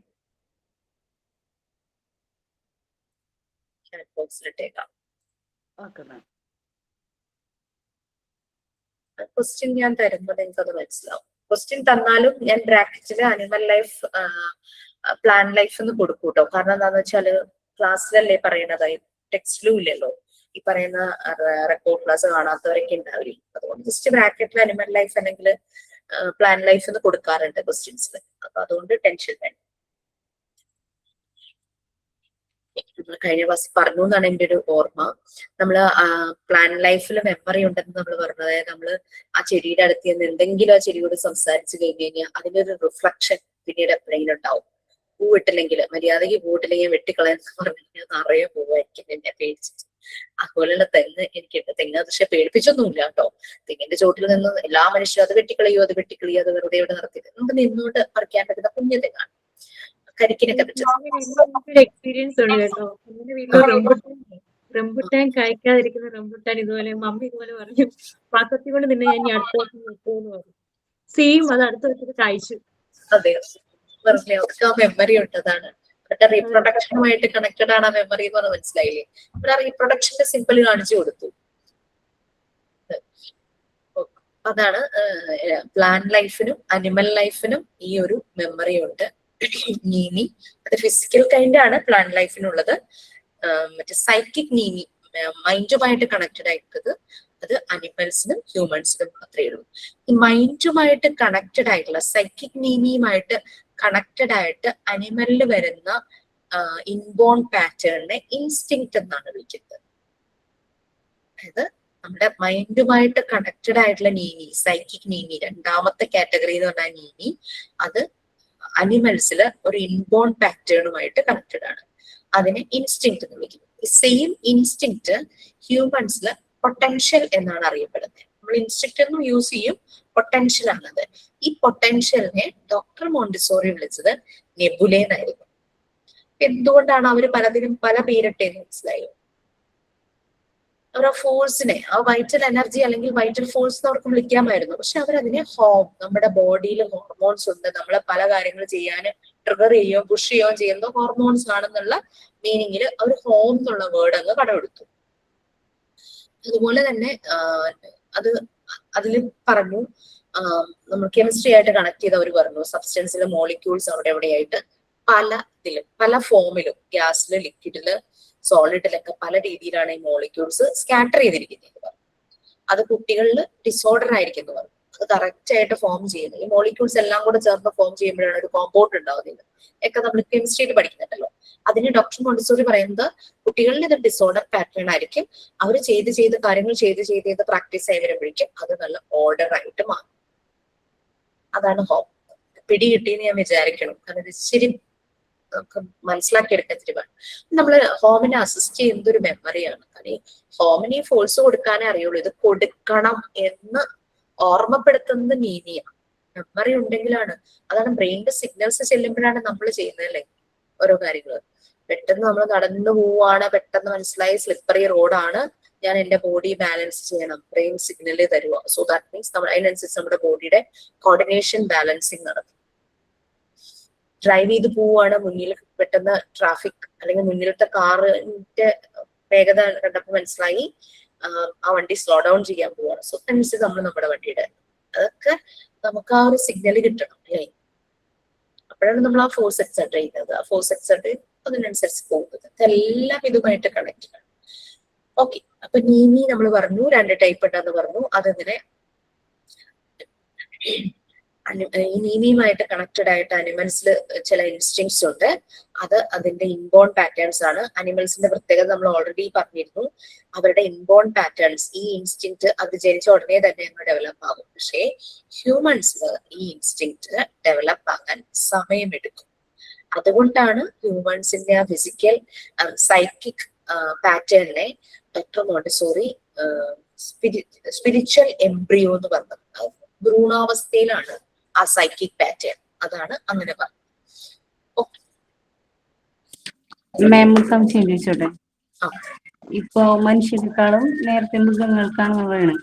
അപ്പൊ നമുക്ക് ഈ നമ്മളുടെ പൂർവികര് കുരങ്ങാണെന്നല്ലേ പറയണ. അപ്പൊ മനുഷ്യനും മൃഗങ്ങൾക്കും ഒരുപോലെയല്ലേ ഇപ്പൊ വരേണ്ടത്? അതെന്താണ് ചേഞ്ച് വന്നത്? അത് ഇവല്യൂഷൻ ആണ് സംഭവിച്ചിരിക്കുന്നത്, പരിണാമം. അതിവിടെ ഒരു കാര്യം പറയുന്നുണ്ട്. അതായത് ഈ ഡിനോസേഴ്സ് പണ്ടുണ്ടായിരുന്നു എന്നുള്ളതിന് ചില അടയാളങ്ങൾ മാത്രമേ നമുക്കുള്ളൂ. കണ്ടവരായിട്ട് ആരുമില്ല. അപ്പൊ ഈ ഡിനോസേഴ്സ് ഭയങ്കര ഹ്യൂജ് പവർഫുൾ ആയിരുന്നു. പക്ഷെ എന്താന്ന് വെച്ച് കഴിഞ്ഞാൽ ഇവർക്ക് അഡാപ്റ്റേഷൻ നടന്നില്ല. ഇവർക്ക് സാഹചര്യങ്ങളുമായിട്ട് പൊരുത്തപ്പെടാൻ പറ്റിയില്ല എന്നാണ് പറയുന്നത്. അതായത് അന്നൊക്കെ എന്ന് വെച്ച് കഴിഞ്ഞാൽ ഇപ്പോഴത്തെ പോലെയുള്ളൂ, ഭയങ്കര ക്ലൈമറ്റ് ചേഞ്ചസ് ആ വരുന്നത്. ക്ലൈമറ്റിക് കണ്ടീഷൻസ് ഭയങ്കര ഡിഫറെന്റ് ആയിരുന്നു. അപ്പൊ ഐസേജ് വന്നു, ഭയങ്കരമായിട്ട് തണുപ്പിന്റെ ഒരു ടൈം വന്നു. അപ്പൊ ഈ ഒരു കോൾഡ് ആയിട്ടുള്ള കാലാവസ്ഥ അവർക്ക് ആ ഒരു ഇതുമായിട്ട് പൊരുത്തപ്പെടാനായിട്ട് പറ്റിയില്ല. അങ്ങനെയാണ് ഇതുങ്ങൾക്ക് വംശനാശം സംഭവിച്ചതെന്ന് പറയുന്നത്. ഈ വംശനാശം സംഭവിച്ചു കഴിഞ്ഞപ്പോ ഇതിനെ അപ്പൊ പിന്നെന്താ, അഡാപ്റ്റഡ് ആകേണ്ട ഒരു മാമൽ, ഒരു ജീവി ഉണ്ടാകേണ്ടതായിട്ട് വന്നു. അപ്പൊ അതിനെ റീപ്ലേസ് ചെയ്തു കുറച്ചുകൂടെ അഡാപ്റ്റഡ് ആയിട്ടുള്ള മാമൽസ്. അതുപോലെ തന്നെ ഇവല്യൂഷൻ സംഭവിക്കുവാണ്. ഈ മങ്കീസ് അതിങ്ങനെ ഇവല്യൂഷൻ സംഭവിച്ച് ഹ്യൂമണിലേക്ക് മാറുവാണ് ഉണ്ടായത്. അതൊക്കെ ചിലപ്പോൾ ഒരു പക്ഷേ ഇന്റേണൽ ഫോഴ്സിന്റെയും ഈ മെമ്മറിയുടെയും ഭാഗമായിട്ട് തന്നെ ഉണ്ടായതായിരിക്കാം. എൻവയോൺമെന്റൽ കണ്ടീഷൻസും. കാരണം ഇവല്യൂഷന്റെ തിയറി കറക്റ്റ് നമുക്കും അറിയില്ല. ചാൾസ് ഡാർവിൻ പറഞ്ഞു തന്നിട്ടുണ്ടെങ്കിലും നമുക്കും അക്സെപ്റ്റബിൾ, നമ്മളങ്ങ് ആക്സെപ്റ്റ് ചെയ്തിട്ടുണ്ടെന്നേ ഉള്ളൂ ഇവല്യൂഷൻ തിയറി ചാൾസ് ഡാർവിന്റെ. അതിന് നമുക്ക് വ്യക്തമായ തെളിവുകളോ ഒന്നുമില്ല. അപ്പം അങ്ങനെയാണ് സംഭവിച്ചിരിക്കുന്നത് എന്ന് പറഞ്ഞ് നമ്മളത് ഉൾക്കൊണ്ടേക്കുവാണ്. അപ്പൊ ആ ഒരു അനിമൽ ആയിരുന്ന ആ ഒരു മങ്കി, മേ ബി ആ മങ്കിയുടെ ചില കാര്യങ്ങൾ, ഫീച്ചേഴ്സ് ഒക്കെ മനുഷ്യരുമായിട്ട് മാച്ച് ആയിരിക്കാം. ഈവൻ മങ്കീസിനെ ഒബ്സർവ് ചെയ്ത് കഴിഞ്ഞാൽ നമുക്ക് കാണാനായിട്ട് പറ്റുമോ ഇത് മനുഷ്യൻ ചെയ്യുന്ന പല ആക്ടിവിറ്റീസും അവര് ചെയ്യുന്നത്. ഇത് ഞാൻ എവിടെയാ കണ്ടുവച്ചാല്, നമ്മള് ഈ ചില സ്ഥലങ്ങളിലൊക്കെ പോകുമ്പോൾ ഈ റോഡിന്റെ സൈഡിലൊക്കെ മങ്കീസ് ഉണ്ടാവുമല്ലോ. അപ്പൊ ആൾക്കാരിങ്ങനെ കാണാനായിട്ടൊക്കെ ഇറങ്ങും. നമ്മുടെ കയ്യില് ഭക്ഷണത്തിന്റെ എന്തെങ്കിലും ഉണ്ടെങ്കിൽ തട്ടിപ്പറിച്ചു പോകും അവര്, അല്ലെ. ഞാനിങ്ങനെ ഇങ്ങനെ കയ്യിൽ ഇത് കപ്പലണ്ടി ഉണ്ടായിരുന്നു. അപ്പൊ ഞാൻ എന്ത് ചെയ്തു, ഒരു അമ്മയും കുഞ്ഞും ഇരിക്കുന്നുണ്ട്. കണ്ടു കഴിഞ്ഞാൽ അമ്മയും കുഞ്ഞാന്ന് മനസ്സിലാവും. കാരണം കുഞ്ഞിങ്ങനെ അമ്മയുടെ ചെസ്റ്റിന്റെ ഭാഗത്ത് ഇങ്ങനെ എള്ളി പിടിച്ചിരിക്കുകയാണെ. അപ്പൊ ഇതുങ്ങൾ ഭയങ്കര മെലിഞ്ഞ്. അപ്പൊ ഒരു വിഷമം തോന്നിയിട്ട് എന്റെ കയ്യിൽ ഉണ്ടായിരുന്ന കപ്പലണ്ടി പൊതി പേടിയാ, അടുത്തുകൊണ്ട് വയ്ക്കാൻ പേടിയാ. അവിടെ ഒരു ഈ റോഡിന്റെ സൈഡിൽ കലിമ്പ് പോലെ കിട്ടിയിട്ടുണ്ടാവില്ലേ, ഞാൻ അതിന്റെ മുകളിൽ വെച്ചിട്ട് ഓടി വന്ന് ഞാൻ കാറിൽ കയറി, കാരണം പേടിച്ചിട്ട്. അപ്പൊ നോക്കുമ്പോ എന്താന്ന് വെച്ചാൽ ആ അമ്മ ഓടി വന്ന് അതെടുത്തിട്ട് കുട്ടിക്ക് കൊടുക്കുന്നു. അപ്പൊ അത് എല്ലാ ആനിമൽസിലും ഉണ്ട്, അല്ല ഞാൻ പറയും. പിന്നെ ഇവര് പരസ്പരം തല നോക്കുന്നു. ഇതൊക്കെ മനുഷ്യരും അത് തന്നെയല്ലേ ചെയ്യുന്നത്. അപ്പൊ ആ മങ്കീസിൽ നിന്ന് എവല്യൂഷൻ സംഭവിച്ചാണ് ഇന്ന് കാണുന്ന എന്താ പറയാ ഡെവലപ്ഡ് ആയിട്ടുള്ള ഹ്യൂമൻ ബീയിങ് ഉണ്ടായെന്ന് ചാൾസ് ഡാർവിൻ പല പല എവിഡൻസസ് നിരത്തി ഇങ്ങനെ ഒരു എവല്യൂഷൻ നടന്നിട്ടുണ്ട് എന്ന് പറയുവാണ്. ഈ മങ്കിയിൽ നിന്ന് നേരിട്ട് മനുഷ്യനാവുകയല്ല ചെയ്തത്. അവിടെയും കുറെ സ്റ്റേജസ് കഴിഞ്ഞിട്ടാണ് ഇന്ന് കാണുന്ന മനുഷ്യന്റെ രൂപം ഉണ്ടായതെന്നാണ് പറയുന്നത്. നമുക്കതിന് വ്യക്തമായൊരു തെളിവില്ല. ഇന്നത്തെ പോലെ ടെക്നോളജി ഒന്നും ഇല്ലല്ലോ. അതന്നെയാണ് മാം. അത് ഞാൻ ചെയ്തിട്ട് പണ്ട് കുരങ്ങിൽ നിന്ന് വന്ന നിന്ന് അങ്ങനെ പല ചേഞ്ചുകൾ വന്നിട്ടാണെന്ന് പറയുന്നത്. ഇപ്പൊ എന്താണ് അങ്ങനെ മങ്കീസിൽ പരിണാമങ്ങളില്ലാത്തത്? ജീൻസിന്റെ എന്തെങ്കിലും വ്യത്യാസമായിരിക്കും. ഭയങ്കര ക്വസ്റ്റ്യനാണല്ലോ. ജീൻസിന്റെ അതെനിക്ക് തോന്നാറുണ്ട്. പണ്ട് നമ്മ പഠിക്കുമ്പോ ഇങ്ങനെ പഠിച്ചിട്ടുണ്ട്, കുരങ്ങിൽ നിന്ന് ഓരോ മാറ്റങ്ങൾ സംഭവിച്ചാണ് മനുഷ്യനുണ്ടായത്. ഇപ്പോഴും കുരങ്ങുണ്ട് മനുഷ്യനും ഉണ്ട്. പക്ഷെ കുരങ്ങിൽ നിന്ന് പരിണാമം ഇപ്പൊ മനുഷ്യനായിട്ട് സംഭവിക്കുന്നില്ലല്ലോ. അതാണ് റീപ്രൊഡക്ഷന്റെ വ്യത്യാസമായിരിക്കും. കാരണം എന്ന് വെച്ചാൽ പിന്നെ ആ മനുഷ്യരിൽ നിന്നും മനുഷ്യ കുഞ്ഞുങ്ങളല്ലേ ഉണ്ടായിട്ടുള്ളൂ, അതേപോലെയല്ലേ വരുന്നുള്ളൂ. പിന്നെ ആ ഒരു ജീൻ പാറ്റേണിൽ വ്യത്യാസം വന്ന് കാണുമായിരിക്കും. അതായിരിക്കാം എന്ന് വിശ്വസിക്കുന്നു, അറിയില്ല. ചാൾസ് ഡാർവിൻ ഇന്നില്ലല്ലോ. ചാൾസ് ഡാർവിൻ ഇങ്ങനെ എവല്യൂഷൻ സംഭവിച്ചു, ഇങ്ങനെയൊക്കെ നടന്നു, ഇങ്ങനെ ഇത് മൂവീസിലൊക്കെ കാണുമ്പോ നമുക്ക് ചിലപ്പോ മൂവിയൊക്കെ ചിലപ്പോൾ ഫാന്റസി എന്നുള്ള രീതിയിലാണല്ലോ, റിയാലിറ്റിയുമായിട്ട് കണക്ട് ചെയ്ത് ഇങ്ങനെയുള്ള അനിമൽ വേൾഡുമായിട്ട് റിലേറ്റ് ചെയ്ത മൂവീസ് ഇല്ലല്ലോ. അപ്പൊ ചിലപ്പോ ഈ ജീൻസിൽ ഉണ്ടായ മാറ്റങ്ങളായിരിക്കാം അത് സംഭവിച്ചത്. എൻവിയോൺമെന്റൽ കണ്ടീഷൻസ് ചില സമയത്ത് ഡോക്ടർ മോണ്ടിസോറി പറയുന്നുണ്ടേ, ഹെറിഡിറ്ററി ആയിട്ടുള്ള ഫാക്ടേഴ്സ് നമുക്ക് മാറ്റാൻ പറ്റില്ല, പക്ഷെ പ്രോപ്പർ ആയിട്ടുള്ള ഒരു എൻവിയോൺമെന്റ് കൊണ്ട് ഹെറിഡിറ്ററിയിലെ പ്രശ്നങ്ങളെ നമുക്ക് റെഡ്യൂസ് ചെയ്യാൻ പറ്റും, ഇമ്പാക്ട് കുറയ്ക്കാൻ പറ്റുമെന്ന് പറയും. ഇപ്പൊ മേ ബി എൻവിയോൺമെന്റിലെ ചില കണ്ടീഷൻസ് കൊണ്ട് ഈ ജീൻസിൽ എന്തെങ്കിലും മാറ്റം വന്ന് അങ്ങനെ എവല്യൂഷൻ നടന്നതായിരിക്കാം മങ്കീസ്. പിന്നീട് അത് വന്നിട്ടുണ്ടാവില്ലായിരിക്കും, പിന്നെ എന്നിട്ട് കണ്ടീഷൻ അങ്ങനെ ഇത് നടന്നിട്ടുണ്ടാവില്ലായിരിക്കാം. റിസർച്ച് ചെയ്യാൻ പറ്റിയ ടോപ്പിക് കേട്ടോ, ഹിസ്റ്ററി ഒക്കെ പഠിക്കുന്നവർക്ക്. ഓക്കെ, സോ ബാക്ക് ടു നീമി. അപ്പോ യെസ്, പിന്നെ നമ്മൾ അഡാപ്ഷൻ എല്ലാം ഇതുമായിട്ട് കണക്റ്റഡ് ആണ്. ഇത് നീമി ഉണ്ടെന്ന് നമ്മൾ പറഞ്ഞു, മെമ്മറി ഉണ്ടെന്ന് പറഞ്ഞു അല്ലെ. അഡാപ്റ്റേഷൻ എപ്പോഴും പ്രായമായവരില്, ഗ്രോയിങ് ബീയിങ്ങില്, അതായത് വളർന്നുകൊണ്ടിരിക്കുന്നവരിലാണ് കൂടുതൽ എളുപ്പം. അഡൽട്സിൽ ചെന്ന് മാറ്റം, കതിരിന്മേൽ ചെന്ന് വളം വെച്ചിട്ട് കാര്യമില്ല എന്ന് പറയുന്ന പോലെ പ്രായമായ ആൾക്കാരിൽ ചെന്ന് മാറ്റങ്ങൾ വെക്കുന്നതിനേക്കാളും ചെറുപ്പത്തിലേ തുടങ്ങി സാഹചര്യങ്ങളുമായിട്ട് പൊരുത്തപ്പെടുക ആണെങ്കിൽ അതാണ് ഏറ്റവും എളുപ്പം, അതാണ് ഡെവലപ്മെന്റിലേക്ക് എത്തിക്കുന്നത്. അപ്പോ ചെടികള്, ചില ചെടികള് കണ്ടിട്ടില്ലേ, ഇങ്ങനെ അവരുടെ സാഹചര്യങ്ങൾ എന്താണ്, അനുകൂലമായ സാഹചര്യങ്ങളിൽ അത് വളർന്നു വരും, അല്ലെങ്കിൽ അവർ അഡാപ്റ്റഡ് ആകും നിൽക്കുന്ന സാഹചര്യങ്ങളുമായിട്ട്. പാറയുടെ ഉള്ളിലൊക്കെ ചിലപ്പോ നല്ലപോലെ വളർന്നു വരാം പ്രതികൂല സാഹചര്യം ആണെങ്കിൽ പോലും. പിന്നെ പ്ലാന്റ്സ് പല പല ക്ലൈമറ്റിന് പല രീതിയിലുള്ള പ്ലാന്റ്സ് വളരുന്നത് അല്ലെ. നമ്മുടെ ഇവിടെ നമ്മൾ ഓറഞ്ച് കൊണ്ട് നട്ടു കഴിഞ്ഞാൽ ചിലപ്പോ ഓറഞ്ച് ഉണ്ടാകുന്ന സ്ഥലത്തിന്റെ അത്രയും നല്ല രീതിയിൽ നമ്മുടെ ഇവിടെ ഉണ്ടാവില്ല, എന്നാൽ അത് ഒരുവിധം അഡ്ജസ്റ്റ് ചെയ്ത് അതിന് പറ്റുന്ന പോലെ അത് റീപ്രൊഡക്ഷൻ നടക്കും. അതൊരു അഡാപ്റ്റേഷൻ തന്നെയാണ് പ്ലാന്റ്സിന്റെ കാര്യത്തില്. നമ്മളുടെ ഇവിടെ ഒരു ചെടി നട്ടു കഴിഞ്ഞാൽ അതിലുണ്ടാകുന്ന പൂവിന്റെ കളറായിരിക്കില്ല ഇപ്പൊ ഹൈ റേഞ്ച് പോലുള്ള ഏരിയകളിലൊക്കെ ഉണ്ടാവുമ്പോൾ. ചില എൻവയോൺമെന്റൽ കണ്ടീഷനനുസരിച്ച് പ്ലാന്റ്സും അഡാപ്റ്റഡ് ആകുന്നുണ്ടെന്നാണ് പറയുന്നത്. അപ്പൊ മനുഷ്യരും അതുപോലെ തന്നെ അഡാപ്റ്റഡ് ആകേണ്ടതുണ്ട്. ഓക്കെ. പിന്നെ മനുഷ്യന്റെ ആ ഒരു സ്പിരിച്വൽ എംബ്രിയോ എന്ന് പറഞ്ഞല്ലോ, അപ്പൊ അവിടെ അവരുടെ ഇൻസ്റ്റിങ്ക്ട് എന്ന് പറഞ്ഞു കഴിഞ്ഞാൽ അനിമൽസിന്റെ ഇൻസ്റ്റിങ്ക്റ്റുമായിട്ട് യാതൊരു മാച്ചും ഇല്ലാത്തതാണ്. കാരണം അനിമൽസിന്റെ ഇൻസ്റ്റിങ്ക്ട് ജനിക്കുമ്പോഴേ തന്നെ അത് ഡെവലപ്പ് ആകുന്നു, മനുഷ്യരുടെ ഇൻസ്റ്റിങ്ക്ട് ജനിക്കുമ്പോൾ തന്നെ ഡെവലപ്പ് ആകുന്നില്ല. അപ്പൊ ദാറ്റ് മീൻസ് അത് ജീനുമായിട്ട് കണക്റ്റഡ് തന്നെയാണ്, അതിന് സമയമെടുക്കും.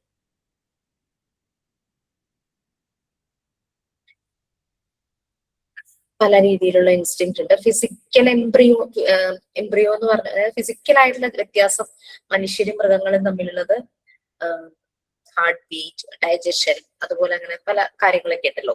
അത് മനുഷ്യരിലും മൃഗങ്ങളിലും വ്യത്യാസമുണ്ട്. അതുപോലെ തന്നെ സൈക്കിക് പാറ്റേണും വ്യത്യാസമാണ്. അതിലൊന്നാണ് പൊട്ടൻഷ്യൽ, കഴിവുകൾ എന്നുള്ളത്. മനുഷ്യരിൽ സമയമെടുത്താണ് പൊട്ടൻഷ്യൽ ഡെവലപ്പ് ചെയ്യുന്നത്, മൃഗങ്ങളിൽ പെട്ടെന്ന് തന്നെ ജനിക്കുമ്പോൾ തന്നെ അത് ഡെവലപ്പ് ആകുന്നു, അവര് ഇൻഡിപെൻഡന്റ് ആകുന്നു. അങ്ങനെയുള്ള ആ ഇൻസ്റ്റിങ്ക്ട്, മനുഷ്യരിൽ ഇൻസ്റ്റിങ്ക്റ്റിന് പകരം പൊട്ടൻഷ്യൽ ആണുള്ളത്. മോണ്ടിസോറി ഈ പൊട്ടൻഷ്യലിനെ വിളിച്ച പേരാണ് നെബുലി. മാൻ ഇസ് ബോൺ ഫ്രീ, അതൊന്ന് അണ്ടർലൈൻ ചെയ്തോളൂ. നെബുലി എന്നാണ് ഈ ഒരു പൊട്ടൻഷ്യലിനെ ഡോക്ടർ മോണ്ടിസോറി വിളിച്ചത്. ഓക്കെ. നെബുലി എന്ന് വിളിക്കാൻ കാരണം അതാണ് അടുത്തത് ഞാൻ പറഞ്ഞല്ലോ, ഫിസിക്സ് ആണ്. നീമയുടെ കാര്യത്തിൽ നമ്മൾ ബയോളജി ആയിരുന്നു പറഞ്ഞുകൊണ്ടിരുന്നത്, നെബുലയുടെ കാര്യത്തിൽ ഫിസിക്സ് വരും. പിന്നെ ഗാലക്സിയില് ഈ സൂര്യനും മറ്റു പ്ലാനറ്റ്സും ഒക്കെ ഉണ്ടാകുന്നതിന് മുമ്പ് അവിടെ സ്ക്രോൾ ചെയ്യാൻ മറന്നുകഴിഞ്ഞു.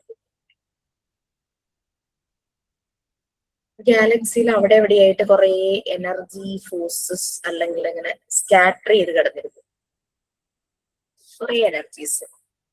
ബിഗ് ബാങ് തിയറി, ഒരു വലിയൊരു പൊട്ടിത്തെറി, ഒരു സ്ഫോടനം വന്നപ്പോഴാണ് സൂര്യൻ ഉണ്ടാകുന്നതും മറ്റ് നക്ഷത്രങ്ങൾ, സ്റ്റാർസ് ഉണ്ടാകുന്നതും അതുപോലെ തന്നെ മറ്റ് പ്ലാനറ്റ്സ് ഒക്കെ ഉണ്ടാകുന്നത്.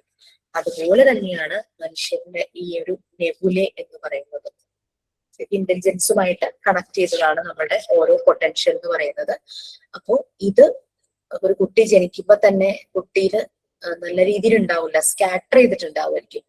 ഈ സ്കാറ്റർ ചെയ്തത് പിന്നീട് ഡെവലപ്പ് ചെയ്ത് അതായത് സൂര്യൻ ഉണ്ടാകാൻ കുറെ സമയം എടുത്ത പോലെ, അല്ലെങ്കിൽ ഒരു നക്ഷത്രം ഉണ്ടാകാൻ കുറെ സമയം എടുത്ത പോലെയാണ് മനുഷ്യരിലെ ഈ പൊട്ടൻഷ്യൽ ഡെവലപ്പ് ആയത്. ഇവിടെ അത് ഫിസിക്സുമായിട്ട് കണക്ട് ചെയ്തതേ ഉള്ളൂ നെബുല എന്ന് പറയുന്നത്. അപ്പോ മൃഗങ്ങളെ പോലെ മനുഷ്യര് ജനിക്കുമ്പോ തന്നെ ഇൻസ്റ്റിങ്ക്റ്റ് ഉണ്ടാകുന്നില്ല. പക്ഷെ ഈ ഒരു നെബുല, ഇൻബോൺ ആയിട്ടുള്ള ഈ ഒരു പൊട്ടൻഷ്യൽ മനുഷ്യരിൽ അത് പതുക്കെ അതായത് അത് ഇങ്ങനെ ട്രാൻസ്ഫോം ചെയ്ത് ഉണ്ടായിക്കൊണ്ടിരിക്കുന്നു. അങ്ങനെ വന്ന് ഈ മനുഷ്യൻ എന്ന് പറഞ്ഞു കഴിഞ്ഞാൽ അയാൾക്ക് എൻഡ്ലെസ് കേപ്പബിലിറ്റീസ് ആയിരിക്കും, വളരെയധികം കഴിവുകളുള്ള, ഏതൊരു സിറ്റുവേഷനുമായിട്ടും അഡാപ്റ്റഡ് ആകാൻ പറ്റുന്നതും നല്ല രീതിയിൽ ഡെവലപ്പ് ചെയ്യാൻ പറ്റുന്ന രീതിയിൽ വളരെയധികം പൊട്ടൻഷ്യൽ ഉള്ള ഒരു വ്യക്തിയായിട്ട്, കപ്പാസിറ്റി ഉള്ള ഒരു വ്യക്തിയായിട്ട് മനുഷ്യൻ മാറുകയാണ് ചെയ്തത്. ഇനി നമുക്കറിയാം ചില കഴിവുകൾ നമുക്ക് തന്നെ ഡെവലപ്പ് ചെയ്ത് കൊണ്ടുവരാം അല്ലെ. ഇപ്പോ എന്താ അതിനൊരു എക്സാമ്പിൾ പറയാ, ഈ നിങ്ങൾ കാർപ്പൻട്രി ചെയ്തിട്ടുണ്ടോ ആരെങ്കിലും? ഞങ്ങൾ എഞ്ചിനീയറിംഗ് പഠിക്കുമ്പോൾ ഞങ്ങൾക്ക് കാർപ്പൻട്രി ചെയ്യാനുണ്ട്, അറിയില്ലേ? ചെയ്തിട്ടുണ്ടോ? അത് തുടക്കം ചെയ്യുമ്പോൾ നമുക്ക് കിട്ടില്ല. കുറെ കഴിഞ്ഞിട്ട് നമ്മളതൊക്കെ അത് ശരിയാകും. അപ്പൊ അങ്ങനെ ഒരു കേപ്പബിലിറ്റി മനുഷ്യർക്കുണ്ട്. യെസ്. ഇപ്പൊ സ്കിൽസ് നമുക്ക് ഡെവലപ്പ് ചെയ്ത് കൊണ്ടുവരാം. ആദ്യം ടാലന്റ് മാത്രമാണ്, ഇൻബോൺ ടാലന്റ്സ്. ഇപ്പൊ പാട്ട് പാടാൻ എല്ലാവർക്കും പറ്റിയെന്നില്ല, ആ ഒരു പൊട്ടൻഷ്യൽ എല്ലാവർക്കും ഉണ്ടാവണമെന്നില്ല. ഡാൻസും പറ്റിയെന്ന് വരില്ല. അതുപോലെ തന്നെ വരയ്ക്കുന്നത്, പടം വരയ്ക്കുന്നത് എല്ലാവർക്കും പറ്റിയത്. ചില കാര്യങ്ങൾ നമുക്ക് ഡെവലപ്പ് ചെയ്ത് വരാം. അപ്പൊ മനുഷ്യൻ അങ്ങനെയാണ്, എൻലെസ് കേപ്പബിലിറ്റീസ് ആണുള്ളത്.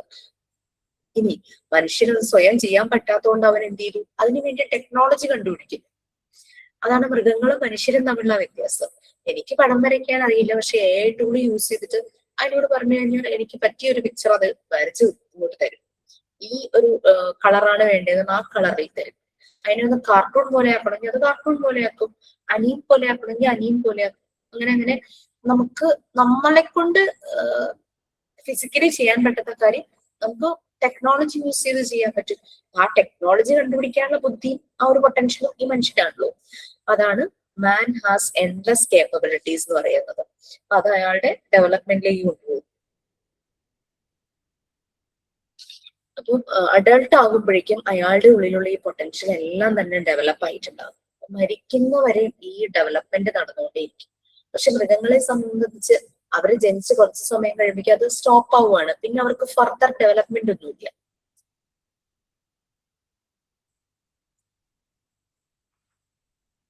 പിന്നെ പറയാനുള്ള കാര്യം, നമ്മൾ കുറച്ചു മുമ്പ് പറഞ്ഞു നീലി എന്ന് പറയുന്നത് 3 വയസ്സ് വരെ അൺകോൺഷ്യസും 3 വയസ്സ് കഴിയുമ്പോൾ കോൺഷ്യസും ആണ് നമ്മൾ പറഞ്ഞിട്ടുണ്ടായിരുന്നു. അപ്പൊ നമുക്ക് നമ്മുടെ മൈൻഡിന് ശരിക്കും 2 പാർട്ടാണ്. ഈവൻ ദോ നമ്മൾക്ക് ഓർമ്മയില്ലാത്ത ആ ഒരു ഏജ് ആണെങ്കിൽ പോലും നമ്മുടെ സബ് കോൺഷ്യസ് മൈൻഡിൽ അത് കിടക്കുന്നുണ്ടാവും. അപ്പൊ സബ് കോൺഷ്യസ് മൈൻഡ് എപ്പോഴും കോൺഷ്യസ് മൈൻഡിനേക്കാളും അത് ഡോമിനേറ്റ് ചെയ്ത് നിൽക്കും. അത്ര സ്ട്രോങ് ആണ് സബ് കോൺഷ്യസ് മൈൻഡ് എന്ന് പറയുന്നത്. കാരണം അത് 24 മണിക്കൂറും വർക്ക് ചെയ്യുന്ന ഒന്നാണ്. നമ്മുടെ കോൺഷ്യസ് മൈൻഡ് നമ്മൾ കോൺഷ്യസ് ആവുമ്പോൾ മാത്രമേ ആക്റ്റീവ് ആകുള്ളൂ. നമ്മൾ റെസ്റ്റ് ചെയ്യുമ്പോൾ, ഉറങ്ങുമ്പോൾ കോൺഷ്യസ് മൈൻഡും റെസ്റ്റ് ആയിരിക്കും. പക്ഷെ സബ് കോൺഷ്യസ് മൈൻഡ് 24 hours ഇങ്ങനെ വർക്ക് ചെയ്തുകൊണ്ടിരിക്കുന്നതാണ്.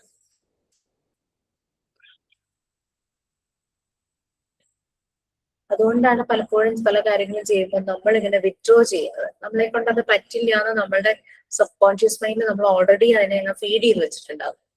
സോ നമുക്കത് ചെയ്യാനൊരു മടി തോന്നും. അപ്പൊ നമ്മൾ ചെയ്യേണ്ടതെന്ന് വെച്ചാൽ സബ് കോൺഷ്യസ് മൈൻഡിൽ നിന്ന് അതിനെ മാറ്റുക. ഒരു എക്സാമ്പിൾ ഒക്കെ പറയുകയാണെങ്കിൽ, എവിടെയെങ്കിലും ടൂർ പോകാനായിട്ട് പ്ലാൻ ചെയ്തിരിക്കുക. അപ്പൊ നമ്മുടെ മൈൻഡിൽ മുഴുവൻ അതാണ്, രാവിലെ ഇത്ര മണിക്ക് എണീക്കണം, ഇത്ര മണിക്ക് നമ്മൾ പോകും, അതാണ് പ്ലാൻ. അല്ലാ പോലും വേണ്ട, നമ്മൾ കറക്റ്റ് എണീക്കും. കാരണം നമ്മുടെ സബ് കോൺഷ്യസ് മൈൻഡ് അത്രയും സ്ട്രോങ് ആണ്. അപ്പൊ സബ് കോൺഷ്യസ് മൈൻഡിൽ നമ്മൾ നല്ല പോസിറ്റീവ് കാര്യങ്ങൾ ചെയ്ത് നിറയ്ക്കുവാണെങ്കിൽ നമ്മളെ അത് നല്ല പോലെ ഗൈഡ് ചെയ്യും. അതേസമയം സബ് കോൺഷ്യസ് മൈൻഡ് ഞാൻ ചെയ്താൽ ശരിയാകില്ല എന്നാണ് നമ്മൾ എഴുതി വെച്ചിട്ടുണ്ടെങ്കിൽ നമ്മളെ ചെയ്യാൻ വിചാരിച്ചാലും സബ് കോൺഷ്യസ് മൈൻഡ് നമ്മളെ പിടിച്ച് വലിക്കും. അതാണ് ഇവിടെ സബ് കോൺഷ്യസ് മൈൻഡിന്റെയും അതുപോലെ തന്നെ കോൺഷ്യസ് മൈൻഡിന്റെയും ഒരു ഡിഫറൻറ്റ് എന്ന് പറയുന്നത്. അപ്പൊ സബ് കോൺഷ്യസ് മൈൻഡ് ശരിക്കും, അപ്പൊ സബ് കോൺഷ്യസ് മൈൻഡ് നമ്മൾ ഒരിക്കലും ഒരു ഡസ്റ്റ്ബിൻ പോലെ ആക്കരുത്. ആവശ്യമില്ലാത്ത കാര്യങ്ങൾ കൊണ്ടുപോയി നിറയ്ക്കരുത്. എപ്പോഴും പോസിറ്റീവ് തിങ്സ് ഫില്ല് ചെയ്യാനായിട്ട് പറ്റും. ഇവിടെയാണ് ഞാനൊരു കോഴ്സ് ചെയ്തത്, സെൽഫ് ഹിപ്നോസിസ് എന്നൊരു കോഴ്സ് ചെയ്തപ്പോൾ എനിക്ക് ആദ്യം ഈ കോഴ്സ് ചെയ്യാനൊരു താല്പര്യം ഉണ്ടായില്ല. കാരണം എന്ന് വെച്ചാൽ കുറച്ച് ലോജിക്കൽ മാത്തമാറ്റിക്കൽ ഇന്റലിജൻസ് കൂടുതലായതുകൊണ്ട് ഇതൊന്നും ശരിയല്ല, സയന്റിഫിക് അല്ല എന്നാണ് വിചാരിച്ചത്. പക്ഷെ നമ്മൾ വിചാരിച്ച പോലെ ഹിപ്നോട്ടിസം അല്ലായിരുന്നു ആ കോഴ്സ്. സെൽഫ് ഹിപ്നോസിസ് ആണ്. നമ്മൾ നമ്മളെ തന്നെ ഹിപ്നോസിസ് ചെയ്യുവാണ്. നമ്മുടെ സബ് കോൺഷ്യസ് മൈൻഡിൽ എന്തൊക്കെ നെഗറ്റീവ് തോട്ട്സ് ഉണ്ടോ അതിനെയെല്ലാം നമ്മൾ അവിടെ നിന്ന് കളഞ്ഞ് നമ്മൾ പോസിറ്റീവ് ഫീൽ ചെയ്ത് നമ്മൾ അതിലൂടെ പോകുന്ന ഒരു ഇതായിരുന്നു. പക്ഷെ ഒത്തിരി പാടായിരുന്നു ചെയ്യാനായിട്ട്. കാരണം നമുക്ക് ഈ ലോജിക്കൽ മാത്തമാറ്റിക്സ് ഇന്റലിജൻസ് ഉള്ളവർക്ക് ഭയങ്കര പാടായിരിക്കും അത്. കാരണം നമ്മളെപ്പോഴും സയന്റിഫിക് ആയിട്ട് ചിന്തിക്കും. ഇറ്റ്സ് നോട്ട് റിയൽ എന്നുള്ളത് നമ്മുടെ ഉള്ളിലുണ്ടെങ്കിൽ നമ്മൾ നല്ല മെഡിറ്റേഷനിലൊക്കെ പോകുമ്പോൾ പെട്ടെന്ന് തന്നെ നമ്മൾ അതിൽ നിന്ന് പുറത്ത് കൊണ്ടുവരും. ഇറ്റ്സ് നോട്ട് റിയൽ എന്നുള്ള ഫീൽ വരും. അപ്പൊ അതുകൊണ്ട് ഫുൾഫിൽ ആയിട്ട് നമുക്കത് ചെയ്യാൻ, എന്നെ പോലുള്ളവർക്ക് ചെയ്യാൻ ഇച്ചിരി പാടായിരുന്നു അത്. പക്ഷെ എന്നാലും ഓവറോൾ ആ റിസൾട്ട് നല്ലതായിരുന്നു. സബ് കോൺഷ്യസ് മൈൻഡ് നമ്മളെ കൊണ്ട് ആവശ്യമില്ലാത്ത ചെയ്യിക്കരുത് എന്നൊരു ബോധം വന്നു തുടങ്ങി. അപ്പൊ പിന്നെ സബ് കോൺഷ്യസ് മൈൻഡിലുള്ള ആവശ്യമില്ലാത്ത കാര്യങ്ങളൊക്കെ പുറന്തള്ളാനായിട്ടൊക്കെ ഏറെക്കുറെയൊക്കെ സാധിച്ചു.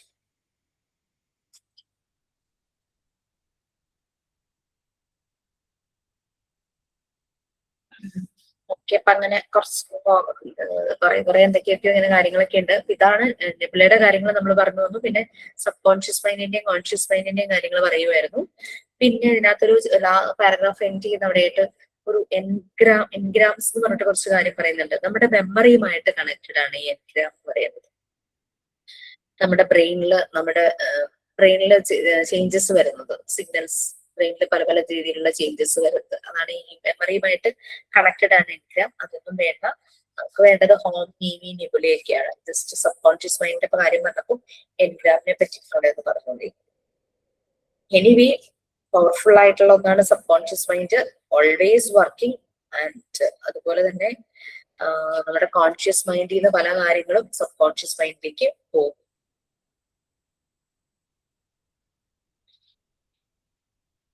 ഓക്കെ, പിന്നെ എന്താ പറയാനുള്ളത്?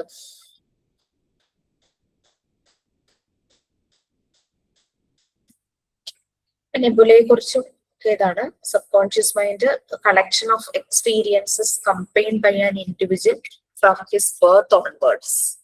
നമ്മളുടെ ജനിച്ച ആ സമയം തുടങ്ങി പല കാര്യങ്ങളും നമ്മുടെ സബ് കോൺഷ്യസ് മൈൻഡിൽ ഫുൾ ഫില്ലായിരിക്കും.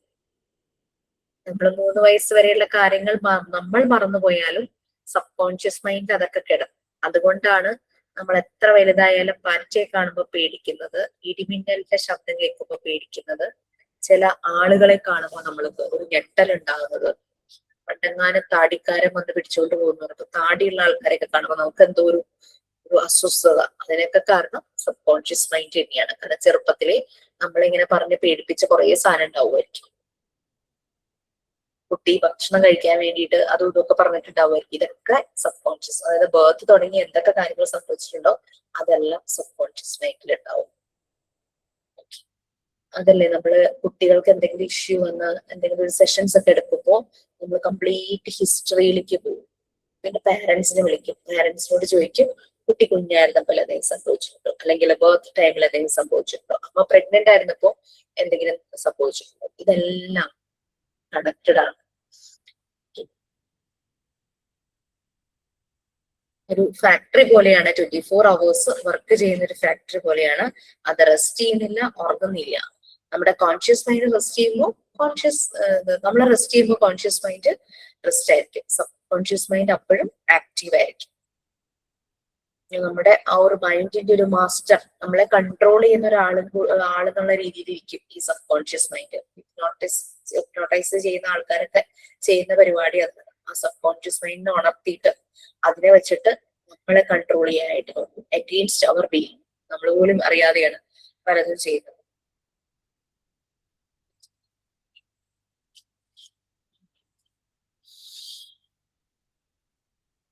ഓക്കെ,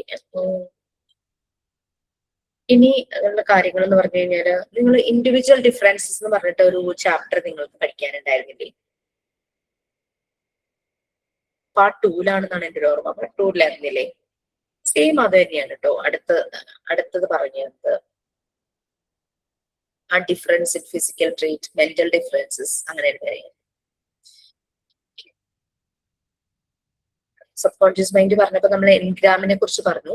അപ്പൊ എൻഗ്രാം ശരിക്കും ബ്രെയിനിൽ ഉണ്ടാകുന്ന ഒരു മെമ്മറി ട്രേസ് ആണ്, ഒരു അടയാളം പോലെ മെമ്മറിയിൽ ഉണ്ടാകുന്ന ഒരു ട്രേസ്. നമുക്ക് ചില കാര്യങ്ങളൊക്കെ കാണുമ്പോൾ നമുക്കൊരു ട്രിഗർ ഒക്കെ വരില്ലേ ഇങ്ങനെ. അതായത് ഇപ്പോ പാറ്റയെ കാണുമ്പോഴേക്കും നമ്മൾ പെട്ടെന്ന് ചിലര് ചാടി ഓടി ബെഡിന്റെ മുകളിൽ കയറി നിൽക്കും. പാറ്റ അവിടെ നിന്ന് ആൾക്കാർ മാറ്റിയാലാണ് ആ ബെഡിൽ നിന്ന് താഴെ ചാടും. അപ്പൊ അത് നമ്മുടെ ഒരു സബ് കോൺഷ്യസ് മൈൻഡിലെ ഒരു ട്രേസ് ആണ്. പണ്ടെന്നോ സംഭവിച്ച, നമ്മൾ പേടിച്ച എന്തോ ഒരു സംഭവം. അതാണ് ഈ എൻഗ്രാം എന്ന് പറയുന്നത്, ഒരു മെമ്മറി ട്രേസ് ബ്രെയിനിലുള്ളത്.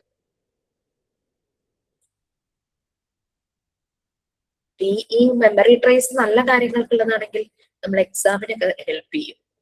എന്തെങ്കിലും കോമ്പറ്റീഷൻസ് ചില കാര്യങ്ങൾ നമ്മളിങ്ങനെ ഓർത്ത് വെക്കാനായിട്ട് ചില കാര്യങ്ങൾ ചെയ്യുന്നത്, ആ രീതിയിൽ നമ്മളെ ട്രിഗർ ചെയ്യുന്ന ഒന്നായിട്ട് ഇത് പോവുകയാണെങ്കിൽ നല്ല റിസൾട്ട് ആയിരിക്കും. പിന്നെ next difference in physical trait നിങ്ങൾ പഠിച്ചിട്ടുണ്ടായിരുന്നു, ഇൻഡിവിജ്വൽ ഡിഫറൻസസ്.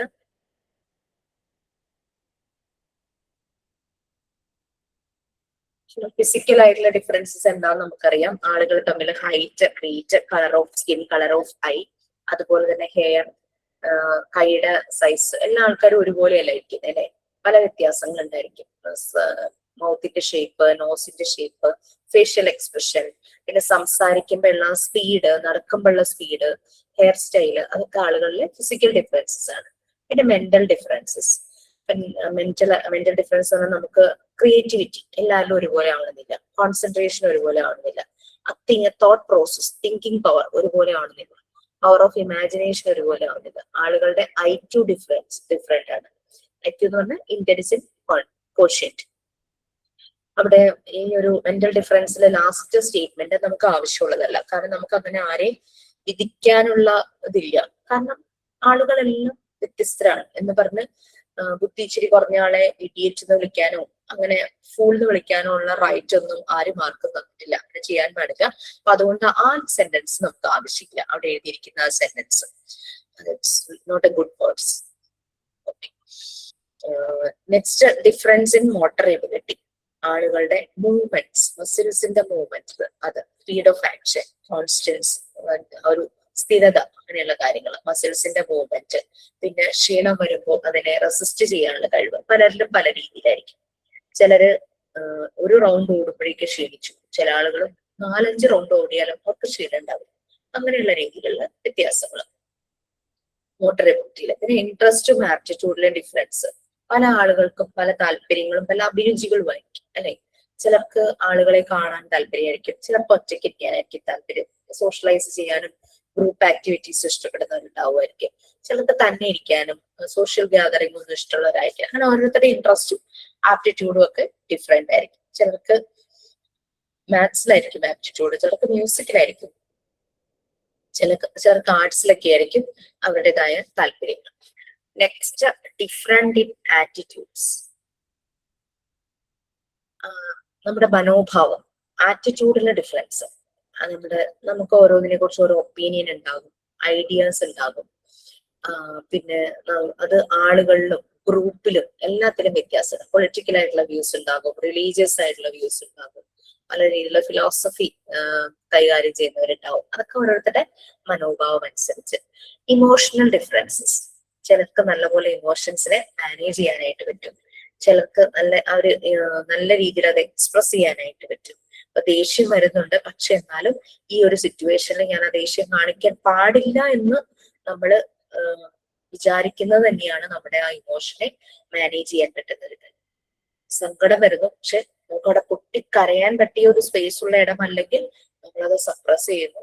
ഒരു സ്പേസിലെ നമ്മൾ നമ്മുടെ ആ ഒരു വിഷമം, ചില ആളുകളുടെ മുന്നിൽ വിഷമം കാണിച്ചിട്ട് കാര്യമില്ല എന്ന് പറയില്ലേ, അതുപോലെ. പിന്നെ പോസിറ്റീവ് ഇമോഷൻസ് എപ്പോഴും എക്സ്പ്രസ് ചെയ്യുക എന്നുള്ളത് തന്നെയാണ്. പ്രത്യേകിച്ച് കുട്ടികളുടെ അടുത്തും എല്ലാവരുടെ അടുത്തും ലവ്, അഫെക്ഷൻ, അങ്ങനെയുള്ള കാര്യങ്ങളൊക്കെ എക്സ്പ്രസ് ചെയ്യാൻ. അങ്ങനെ ചില ആളുകളുടെ നെഗറ്റീവ് ഇമോഷൻസ് ആയിരിക്കും ഭയങ്കര പവർഫുൾ ആയിട്ടുള്ളത്, അവരെല്ലാത്തിലും നെഗറ്റീവ് ആണ്. ചിലര് സ്റ്റേബിൾ ആയിരിക്കും, മെച്യൂർ ആയിരിക്കും, ചിലർ അൺസ്റ്റേബിൾ ആയിരിക്കും, ചൈൽഡിഷ്, പക്വതയില്ലാതെ പെരുമാറും. അങ്ങനെയുള്ള ഇത്രയുമാണ് ഈ ഒരു ചാപ്റ്ററിൽ വരുന്നത്. ഇനി ഞാനിപ്പോ എടുക്കുന്നില്ല. 4th യൂണിറ്റിന്റെ ഒരു കാര്യം ഞാൻ ജസ്റ്റ് ഒന്ന് പറയാം. നെക്സ്റ്റ് ഡേ ഞാൻ 4th യൂണിറ്റ് ആയിരിക്കും എടുക്കുന്നത്. അപ്പൊ നിങ്ങൾ ചെയ്യേണ്ടത് എന്താന്ന് വെച്ച് കഴിഞ്ഞാല് 4th യൂണിറ്റില് സെൻസിറ്റീവ് പീരീഡ് എന്ന് പറഞ്ഞൊരു സംഭവമുണ്ട്. അത് പ്രിപ്പയർ ചെയ്ത് വന്ന് ക്ലാസ്സിൽ പ്രസന്റ് ചെയ്യാൻ റെഡി ആയിട്ടുള്ളവര് പ്രിപ്പയർ ചെയ്ത് വരും. എല്ലാവർക്കും റെഡി ആകാം. ഒരാൾ പറഞ്ഞു കഴിയുമ്പോൾ പ്രിപ്പയർ ആയ മറ്റേ ആൾക്ക് ആഡ് ചെയ്യാം കേട്ടോ പോയിന്റ്സ്. നമ്മൾ ഓൾറെഡി 3rd യൂണിറ്റിലെ ലോ ഓഫ് നാച്ചുറൽ ഡെവലപ്മെന്റ് പറഞ്ഞപ്പോൾ നമ്മൾ പറഞ്ഞു കുട്ടി നാച്ചുറലി ഡെവലപ്പ് ആകാനായിട്ട് 2 കാര്യങ്ങൾ കുട്ടിയെ ഹെൽപ്പ് ചെയ്യുന്നു. 2 ടൂൾസ് ഉണ്ട്, കുട്ടിക്കുള്ളിൽ തന്നെയുള്ള 2 ടൂൾസ് ഉണ്ടെന്ന് പറഞ്ഞു. ഏതൊക്കെയത്?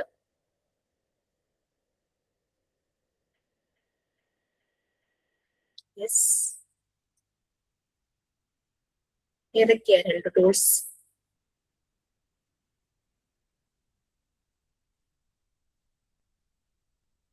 മറന്നുപോയോ?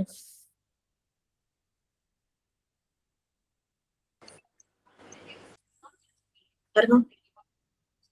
ഒരു കുട്ടി സറൗണ്ടിങ്സ് ഓഫ് ഫ്രീഡം ആണോ മാം? സറൗണ്ടിങ്സും ഫ്രീഡവും നമ്മൾ പ്രൊവൈഡ് ചെയ്യേണ്ടത്. അല്ലാതെ കുട്ടിക്ക് ഉള്ളിൽ തന്നെ 2 കാര്യങ്ങളുണ്ടെന്ന് നമ്മൾ പറഞ്ഞു, കുട്ടിയെ ഡെവലപ്മെന്റിലേക്ക് എത്തിക്കുന്നത്. സെൻസിറ്റീവ് പീരീഡും അബ്സോർബൻ മൈൻഡും അല്ലെ. കുട്ടി സെൻസിറ്റീവ് ആണ് ആ ഒരു കാലഘട്ടത്തിൽ, ചുറ്റും കാണുന്ന എല്ലാമായിട്ട് സെൻസിറ്റീവ് ആണെന്ന് നമ്മൾ പറഞ്ഞു. അതുപോലെ തന്നെ അതിന്റെ മൈൻഡ് അബ്സോർബൻ മൈൻഡാണ്, എന്തും അബ്സോർബ് ചെയ്യും, കാണുന്നതും കേൾക്കുന്നതും തൊട്ട് നോക്കുന്നതും മനസ്സിലാക്കുന്നതൊക്കെ അത് അബ്സോർബ് ചെയ്യുന്നവർ. സെൻസസ് യൂസ് ചെയ്തിട്ടാണ് ലേണിംഗ് വരുന്നത്. ഈ സെൻസിറ്റീവ് പീരീഡിനെ 6 ഏരിയയിലായിട്ട് ഡിവൈഡ് ചെയ്തിട്ടുണ്ട്. Sensitive to order. Sensitive to order എന്ന് പറഞ്ഞു കഴിഞ്ഞാൽ ഞാൻ ജസ്റ്റ് ഒന്ന് ബ്രീഫ് ചെയ്യാം. നിങ്ങൾ 6 എണ്ണം ആർക്ക് വേണമെങ്കിലും പ്രിപ്പയർ ചെയ്ത് വരാം കേട്ടോ. അപ്പൊ എല്ലാവരും ഒന്ന് തന്നെ എടുത്താലും നോ പ്രോബ്ലം. അത് ക്ലാസ്സിലൊന്ന് നിങ്ങൾ മനസ്സിലാക്കിയ കാര്യം നിങ്ങൾക്ക് റിലേറ്റ് ചെയ്യാൻ പറ്റുന്ന, പറയാൻ പറ്റുന്ന കാര്യങ്ങൾ ഉണ്ടെങ്കിൽ റിലേറ്റ് ചെയ്ത്, ചിലപ്പോൾ കുട്ടികളുടെ ചില കാര്യങ്ങളൊക്കെ ആയിട്ട് നിങ്ങൾക്ക് കണക്ട് ചെയ്യാനായിട്ട് പറ്റും. അപ്പൊ സെൻസിറ്റിവിറ്റി ടു ഓർഡർ എന്ന് പറഞ്ഞു കഴിഞ്ഞാൽ ആസ് ആൻ അഡൾട്ട് നമ്മൾക്ക് എല്ലാവർക്കും ഒരു സിസ്റ്റമാറ്റിക് ആയിട്ടുള്ള രീതി ഉണ്ടാവും, ഒരു ഓർഡർ ഉണ്ടാവില്ലേ. നമ്മളിപ്പോ നമ്മുടെ കബോർഡിൽ ഡ്രസ്സ് മടക്കി വയ്ക്കുന്നതും കിച്ചണിൽ സാധനങ്ങൾ വയ്ക്കുന്നതും ഫ്രിഡ്ജിൽ സാധനങ്ങൾ, അതൊക്കെ ഒരു ഓർഡറാണ്. അതുപോലെ തന്നെ കുട്ടികളിലും ഉണ്ട് ഓർഡർ. അതുകൊണ്ടാണ് അവര് നേരം വെളുക്കുമ്പോ ലൈക്ക് എണീറ്റ് കഴിഞ്ഞാൽ അവർക്ക് അറിയാം വീട്ടിലെ ഓരോ ആൾക്കാരും എന്തൊക്കെയാണ് ചെയ്യാൻ പോകുന്നത്. പപ്പ രാവിലെ ജോലിക്ക് പോകും, വൈകുന്നേരം ഈ സമയമാകുമ്പോ തിരിച്ചു വരും. ചില കുട്ടികളെ കണ്ടിട്ടില്ലേ, ചേട്ടന്മാരോ ചേച്ചിമാരോ ഒക്കെ സ്കൂളിൽ പോണവരുണ്ടെങ്കിൽ ഈ സ്കൂള് വിട്ട് അവർ വരുന്ന ടൈമിനെ പറ്റി, അവർക്ക് ക്ലോക്ക് ഒന്നും നോക്കി ടൈം അറിയില്ലല്ലോ കുട്ടികൾക്ക്, പക്ഷെ അവർക്ക് ആ ടൈമിനെ പറ്റി അവരുടെ മനസ്സിലൊരു ഓർഡർ ഉണ്ടാവും. അവർ ഉറങ്ങാതെ നോക്കിയിരിക്കും. പപ്പയുടെ സ്കൂട്ടറിന്റെ ശബ്ദം ദൂരേന്ന് കേൾക്കുകയാണെങ്കിൽ ഓടി വന്ന് വാതിലിന്റെ അവിടെ പോയി നിൽക്കും. അല്ലെങ്കിൽ ഗേറ്റിന് അങ്ങോട്ട് പോകാൻ പറ്റുവാണെങ്കിൽ അവിടെ പോയി നിൽക്കും അല്ലെ. ഇതൊക്കെ അവരുടെ മനസ്സിലുള്ള ഓർഡറാണ്. അപ്പൊ അതാണ് സെൻസിറ്റീവ് ടു ഓർഡർ എന്ന് പറയുന്നത്. അപ്പൊ അവർക്ക് അവർ കാണുന്നതിനെ പറ്റിയൊക്കെ ഒരു ഓർഡർ അവരുടെ മനസ്സിലുണ്ട്. ഇങ്ങനെയാണ് ഈ സാധനങ്ങൾ എന്നുള്ള രീതിയിൽ ഒരു ഓർഡർ അവർക്ക് ഉണ്ടാവും. ഇനി 5 സെൻസസ് യൂസ് ചെയ്തിട്ടുള്ള ലേണിംഗ്, അതാണ് രണ്ടാമത്തെ സെൻസിറ്റീവ് പീരീഡിലെ രണ്ടാമത്തത്. Learning through their 5 senses, 5 senses use ചെയ്തവര് പഠിക്കുന്നത്. കാണുന്നത്, കേൾക്കുന്നത്, കളർ കാണുമ്പോഴുള്ള അട്രാക്ഷൻ, ശബ്ദം കേൾക്കുമ്പോൾ അങ്ങനെയുള്ള കാര്യങ്ങൾ, പിന്നെ അതുപോലെ തന്നെ തൊട്ട് നോക്കി മനസ്സിലാക്കണം, അങ്ങനെ എല്ലാം സെൻസസ് യൂസ് ചെയ്തിട്ട് വളരെ learning. Next sensitivity for social interest, കുട്ടികളെ സോഷ്യലൈസ് ചെയ്യുന്നത്, മറ്റാളുകളുമായിട്ട് ഇടപഴകുന്നത്. പിന്നെ സെൻസിറ്റിവിറ്റി ഫോർ ലാംഗ്വേജ്, ലാംഗ്വേജിനോടുള്ള സെൻസിറ്റിവിറ്റി. പിന്നെ സെൻസിറ്റിവിറ്റി ഫോർ വാക്കിംഗ്, ലാംഗ്വേജിനുള്ള സെൻസിറ്റിവിറ്റി എന്ന് പറഞ്ഞു കഴിഞ്ഞാല് നമുക്കറിയാം ജനിച്ച ഉടനെ കുട്ടികൾ കാര്യമായിട്ടൊന്നും സംസാരിക്കൊന്നുമില്ല, എന്തൊക്കെയൊക്കെയോ ശബ്ദങ്ങൾ ഉണ്ടാക്കും. പക്ഷെ എന്നാലും കണ്ടിട്ടില്ലേ വീട്ടിലെ ആൾക്കാര് കുട്ടിയോട് ഇങ്ങനെ നിറയെ വർത്താനം പറഞ്ഞുകൊണ്ടേയിരിക്കും. അതിന് മനസ്സിലാകുന്നുണ്ടോ ഒന്നുമില്ല, പക്ഷെ നമ്മൾ സംസാരിക്കുമ്പോൾ അവരുടെ മുഖത്തെ എക്സ്പ്രഷൻ നമ്മൾ കാണണം. അവർ ഭയങ്കര എക്സൈറ്റഡ് ആയിട്ട് ഈ കുട്ടികളുടെ ചുണ്ട്, അവർ അതുപോലെയൊക്കെ ചുണ്ടൊക്കെ ഇങ്ങനെ പുലർത്തി ഇങ്ങനെ വരും അല്ലെ ആ കിടക്കുന്ന പ്രായത്തില്. പിന്നെ അവർ ഇമിറ്റേറ്റ് ചെയ്യാനായിട്ട് തുടങ്ങും. പിന്നെ അവർ ആ ലാംഗ്വേജുമായിട്ട് അത്ര സെൻസിറ്റീവ് ആയി. അതേസമയം മിണ്ടാതെ ഒന്നും വർത്തമാനം പറയാത്തൊരു വീട്ടിലെ ആണെങ്കിൽ ആ കുട്ടിക്ക് ആ ഒരു ഡെവലപ്മെന്റ് അവിടെ ഉണ്ടാവണമെന്നില്ല. നെക്സ്റ്റ് സെൻസിറ്റിവിറ്റി ഫോർ വാക്കിംഗ്, അവർ നടക്കാനും ബോഡി ബാലൻസ് ചെയ്യാനും ബോഡി കോർഡിനേഷനും അത്. പിന്നെ sensitivity four small minute objects, നമ്മൾ ശ്രദ്ധിച്ചറിയാം നമ്മുടെ കുട്ടികൾക്ക് ചെറിയ വസ്തുക്കളോടായിരിക്കും കൂടുതൽ താല്പര്യം. നമ്മൾ കാണാത്ത പല സാധനവും അവർ നിലത്തുനിന്ന് പറക്കിക്കൊണ്ടുവരും. ചെറിയ നമ്മുടെ ഒരു പൊട്ട് താഴെ വീണു പോയി, പൊട്ട്, ഒരു കുരുമുളകിന്റെ ഒരു മണി, കടുകിന്റെ ഒരു മണി, ഇതൊക്കെ അവരുടെ കയ്യിൽ വിടും. അപ്പൊ ഇതൊക്കെ സെൻസിറ്റിവിറ്റി ഫോർ സ്മോൾ, ഒരു ചെറിയ ഉറുമ്പിനെയൊക്കെ ഇങ്ങനെ നോക്കിക്കൊണ്ടേ നിൽക്കുന്ന കാണാലോ അല്ലെ, കണ്ടിട്ടില്ലേ. Sensitivity four small minute objects, അത് ഇതെല്ലാം ഇവരുടെ ഡെവലപ്മെന്റിലേക്കുള്ളതാണ് കേട്ടോ, ഇന്റലിജൻസിന്റെ ഡെവലപ്മെന്റിലേക്കുള്ളതാണ്. ഈ 6 പീരീഡ് നിങ്ങൾ പ്രസന്റ് ചെയ്യാൻ പറ്റുമെങ്കിൽ നന്നായിരിക്കും. ഞാൻ ഈ പറയണ റേഡിയോ പോലെ പറയണ ബോറിംഗ് ഒഴിവാക്കാം. നിങ്ങളുടേതായ എക്സ്പീരിയൻസ്, നിങ്ങളുടെ ഏതെങ്കിലും കുഞ്ഞുങ്ങളെ കണ്ട് ഒബ്സർവ് ചെയ്ത കാര്യങ്ങളൊക്കെ കണക്ട് ചെയ്യാം. ഓക്കെ.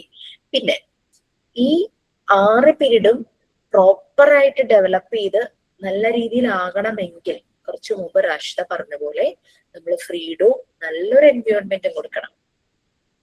നമുക്കറിയാം ന്യൂട്രീഷ്യസ് ആയിട്ടുള്ള ഭക്ഷണം കൊടുത്തു കഴിഞ്ഞാൽ കുട്ടി നല്ല ആരോഗ്യമുള്ളതായിരിക്കും ശരീരത്തിന്. അതുപോലെ നല്ല ന്യൂട്രീഷ്യസ് ആയിട്ടുള്ള എൻവയോൺമെന്റ്, അതായത് എല്ലാം കൊണ്ടും സമ്പൽ സമൃദ്ധമായ നല്ലൊരു സറൗണ്ടിങ്സിലാണ് കുട്ടി വളരുന്നതെങ്കിൽ കുട്ടിക്ക് ഈ ഏരിയയിലെ എല്ലാ സെൻസിറ്റിവിറ്റിയും നല്ല രീതിയിൽ ഡെവലപ്പ് ആകും.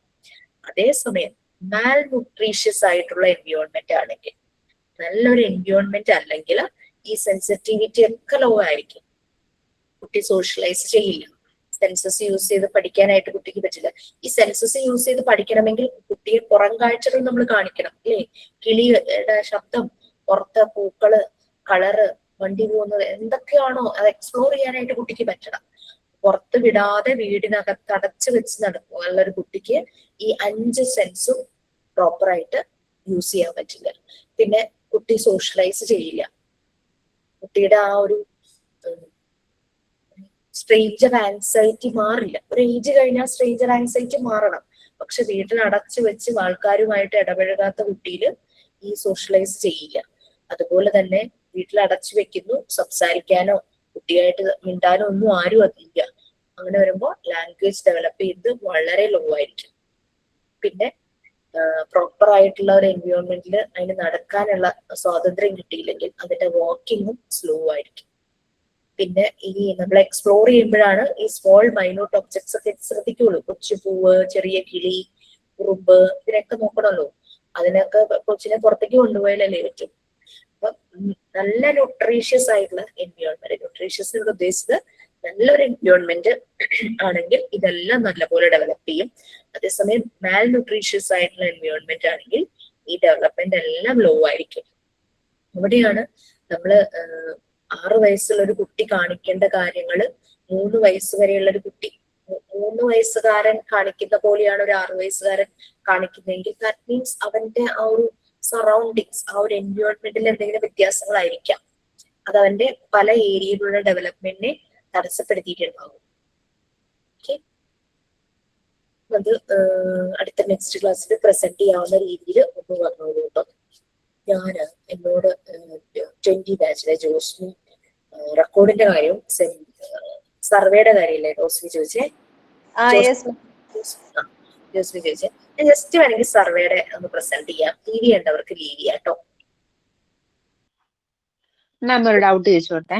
ഇപ്പൊ ഈ പറഞ്ഞില്ലേ നമ്മുടെ സെൻസിറ്റിവിറ്റി ടു കോർഡിനേഷൻ അങ്ങനെ ഒരു ടോപ്പിക് എടുക്കുന്ന കാര്യം, അത് നാളത്തെ ക്ലാസ്സിലാണ്, നാളെ ഈവനിങ്. യെസ്, നാളെ നമുക്ക് ക്ലാസ് ഉണ്ടല്ലേ? നിങ്ങൾക്ക് സമയമുണ്ടോ പ്രിപ്പയർ ചെയ്യാൻ? 6 to 8 അല്ലേ പറഞ്ഞേക്കുന്നത്? എനിക്ക് ഓൾറെഡി ഞാനിപ്പോ ഇന്റേൺഷിപ്പ് ചെയ്തുകൊണ്ടിരിക്കുക. അപ്പൊ ഞാനിപ്പോ കേറുന്നത് ഇപ്പൊ ഈ വൈകിട്ടത്തെ ഈവനിങ് ക്ലാസ് മാത്രമേ ലൈവ് ക്ലാസ് കയറുന്നുള്ളൂ. നമുക്ക് ബാക്കിയെല്ലാം റെക്കോർഡ് ക്ലാസ് ഉണ്ടല്ലോ. നമുക്ക് 4th സാറ്റർഡേ ആക്കാം. 4th യൂണിറ്റ് ഈവനിങ് അല്ലേ? അപ്പൊ കുറെ ആൾക്കാർ കയറുമല്ലോ. അപ്പൊ കുറെ അനുഭവങ്ങൾ കേൾക്കും. എനിക്കും ഓക്കെ ആയിരിക്കും അത്, കാരണം ബാക്കിയെല്ലാം ഇന്റേൺഷിപ്പ് ആയിട്ടാണ് പോകും. യെസ്, 4th യൂണിറ്റ് സാറ്റർഡേകളുടെ നമ്മുടെ ക്ലാസ്സിൽ ചെയ്യാം. നാളെ ഞാൻ 7th യൂണിറ്റ് എടുക്കും. നമ്മുടെ റെഗുലർ ക്ലാസ്സിൽ 7th യൂണിറ്റ് കേട്ടോ. അത് മതി മിസ്. ഇന്റേൺഷിപ്പിന് പോകുന്ന കാരണം കേറാൻ പറ്റുന്നില്ല. നൈറ്റ് ആകുമ്പോഴാണ് കേറാൻ പറ്റുന്നുള്ളൂ. അതെയോ? അവിടുത്തെ നല്ല കാര്യങ്ങളൊക്കെ എനിക്ക് ഷെയർ ചെയ്യണമെന്നുണ്ട്. പക്ഷെ നമുക്കിപ്പോ ക്ലാസ്സിൽ അധികം സമയമില്ലല്ലോ, അതുകൊണ്ടൊന്നും പറയാത്തതാ സ്കൂളിലത്തെ കാര്യം. നമുക്ക് സാറ്റർഡേയിൽ ആ ഷെയറിങ് ചെയ്യാം. പിന്നെ നാളത്തെ ക്ലാസ് കഴിഞ്ഞാല് എനിക്ക് പറയാൻ പറ്റുള്ളൂ ഇനി എത്ര ഈവനിങ് സെഷൻ, 2 ഈവനിങ് സെഷൻ കൂടെ വേണ്ടി വരുമായിരിക്കും സാറ്റർഡേ കൂടാതെ.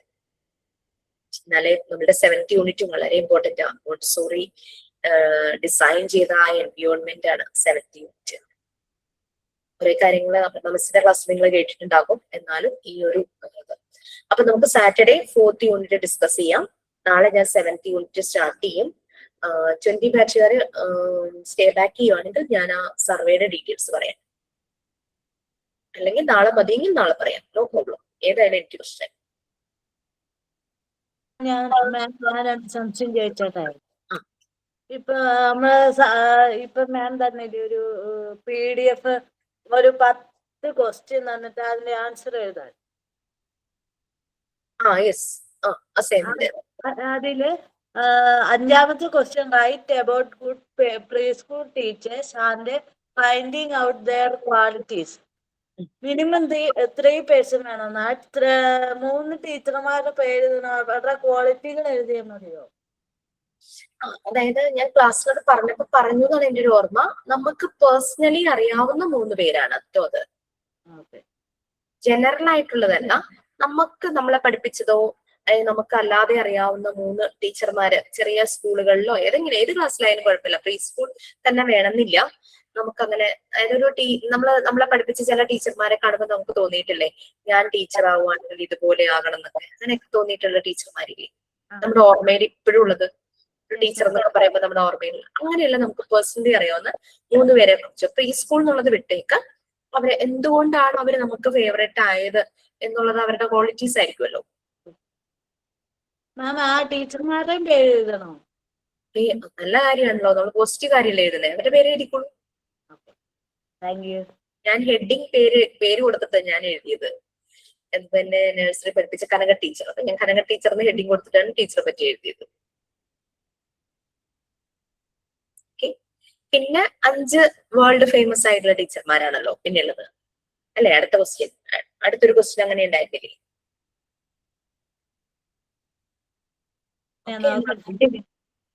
ഉണ്ട്.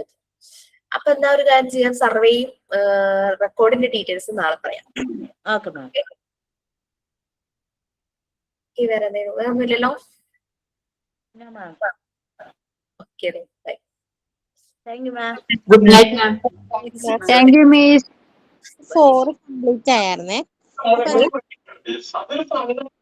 എന്നോടാണോ? മിസ് പാർട്ട് 4 കംപ്ലീറ്റ് ആയിരുന്നു. അപ്പൊ അതിൽ കുറച്ച് മോക്ക് ടെസ്റ്റ് കിട്ടാനുണ്ട്. പാർട്ട് 4 നിന്ന് ഓക്കെ, ഫുൾ കഴിഞ്ഞോ? എനിക്കൊരു മെസ്സേജ് ഇടാമോ? പാർട്ട് 4 ഏതൊക്കെയാണ് കിട്ടാനുള്ളത്, ഏത് ബാച്ചാന്ന് ഇടണം. കാരണം കമ്പൈൻഡ് ആയിട്ട് എടുക്കുന്നത് ഞാൻ മാത്രമല്ലേ ഉള്ളൂ, ബാക്കി ടീച്ചേഴ്സ് എല്ലാം സെപ്പറേറ്റ് ആയിട്ടല്ലേ. അപ്പൊ ഏത് ബാച്ചാണ്, പാർട്ട് 4 ഏതാണ് കിട്ടാനുള്ളത് എന്നുള്ളത് എനിക്കൊരു മെസ്സേജ് ഇടണേ. ഞാൻ തരാം. എന്റെ നമ്പർ അറിയില്ല? ഇല്ല. എന്റെ നമ്പർ അറിയാത്ത ഏക മോണ്ടിസോറി ട്രെയിനി വിദ്യ മാത്രമേ ചാറ്റ് ബോക്സിൽ ഇട്ടേക്കാം. ഓക്കെ.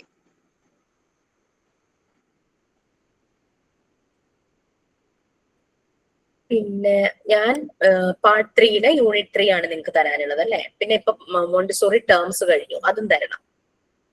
മോണ്ടിസോറി ടേംസില് ക്വസ്റ്റ്യൻ എപ്പോഴും ഹോം, നീനി, നെബുലേനെ അതിന്റെ ബേസിക് കാര്യങ്ങൾ മാത്രമായിട്ട് ക്വസ്റ്റ്യൻ ചോദിക്കുള്ളൂ. അതിന്റെ കോംപ്ലിക്കേറ്റഡ് ആയിട്ടുള്ള ഒരു ക്വസ്റ്റ്യനും അതിൽ നിന്ന് വരാറില്ല. കൂടി വന്നാൽ 3 ക്വസ്റ്റ്യൻ, അത്രയൊക്കെയാണ് മെയിൻ എക്സാമിന് ഈ മോണ്ടിസോറി ടേംസിൽ നിന്ന് വരുള്ളൂ. 3 കൂടുതൽ തന്നെ ഇടാറില്ല. അതെന്താണെന്ന് നിങ്ങളൊന്ന് മനസ്സിലാക്കി വെച്ചാൽ മതി. വേറെ അതില് ഭയങ്കര റിസർച്ച് ഒന്നും നമുക്ക് നടത്താനില്ല.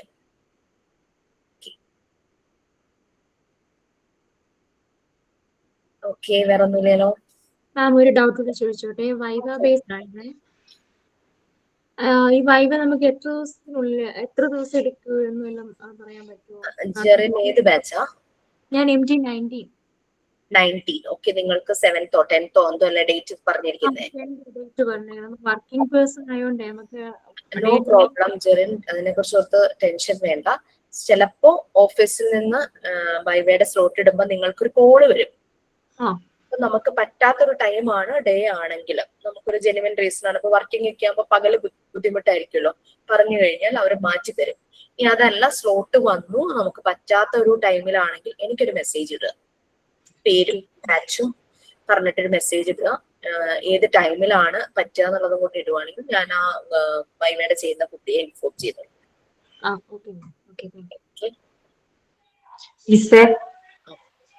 നമുക്ക് പറവൂര് വെച്ച് ഒരു ഓഫ്ലൈൻ പ്രാക്ടിക്കൽ ക്ലാസ് ഉണ്ടെന്ന് പറഞ്ഞില്ലേ? അപ്പൊ അത് 20 ബാച്ചിന് എന്നത്തേക്കായിരിക്കും? 20 ബാച്ച് എന്ന് പറഞ്ഞു കഴിഞ്ഞാല് ഞാനിപ്പോ നിങ്ങൾക്കൊരു ക്ലാസ് അല്ലേ എടുത്തുള്ളൂ. മാത്തമാറ്റിക്കൽ ഏരിയയിലെ ഒരു ക്ലാസ്സേ നിങ്ങൾക്ക് വന്നിട്ടുള്ളൂ. 2 മെറ്റീരിയലാണ് ആ ദിവസം നമുക്ക് ഇൻട്രൊഡ്യൂസ് ചെയ്യാൻ പറ്റിയത്. കാരണം 1 അവറിൽ കൂടുതൽ എടുക്കാൻ പറ്റില്ല. കാരണം നിങ്ങൾ ഭയങ്കര ടൈറ്റ്ലി പാക്ഡാ. 11:30 ക്ലാസ്സിൽ കയറുന്നു, PG-ക്കാര് പിന്നെ 1:30 ക്ലാസ്സിൽ കയറുന്നു. അപ്പൊ അങ്ങനെയൊക്കെ വരുമ്പോ അതിനനുസരിച്ച് ഡേ നോക്കിയിട്ടാണ് ഇതിനെ എടുക്കുന്നത്. അപ്പൊ ഞാൻ നെക്സ്റ്റ് മൺഡേയും കൂടെ പ്ലാൻ ചെയ്യുന്നുണ്ട്. എന്നിട്ട് ബാക്കി ടീച്ചർമാരെ എല്ലാ ഏരിയയും കഴിഞ്ഞു നോക്കണം. ഞാൻ ലിസ്റ്റ് തന്നിട്ടുണ്ട് അല്ലെ, ആ ലിസ്റ്റില് ഒന്ന് ചെക്ക് ചെയ്യാം. ബാലൻസ് ഇനി എന്തൊക്കെയാണ് തരാനുള്ളതെന്ന് ഒന്ന് ചെക്ക് ചെയ്യുക. അതായത് ക്ലാസ്സിന്റെ ടീച്ചർ എടുക്കുമ്പോൾ നിങ്ങൾ നോട്ട് ചെയ്ത് പോവുക. ബാലൻസ് എന്തൊക്കെയാ തരാനുള്ളതെന്ന് എനിക്കൊന്ന് മെസ്സേജ് ചെയ്താമോ, അതിനനുസരിച്ച് പ്ലാൻ ചെയ്യാൻ പറ്റും. കാരണം ഓൺലൈൻ കഴിഞ്ഞിട്ടേ നമ്മൾ ഓഫ്ലൈൻ സ്റ്റാർട്ട് ചെയ്യും. നേരിട്ടുള്ളത് നമ്മൾ ഡേറ്റ് പറയുള്ളൂ. സാറ്റർഡേ ആയിരിക്കും mostly. Okay ma'am.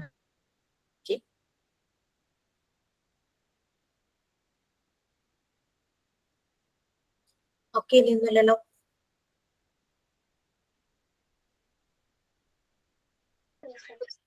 Nothing ma'am. Thank you ma'am. Thank you ma'am. Good night. ഇത് ഫാത്തിമ ജോയിൻ ആയിട്ടുണ്ടോ? ഇന്ന് വാവ ഉണ്ടായ ഫാത്തിമ?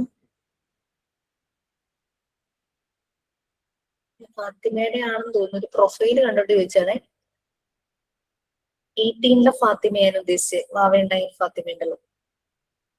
ഇല്ല എന്ന് എനിക്ക് തോന്നിയതായിരിക്കും.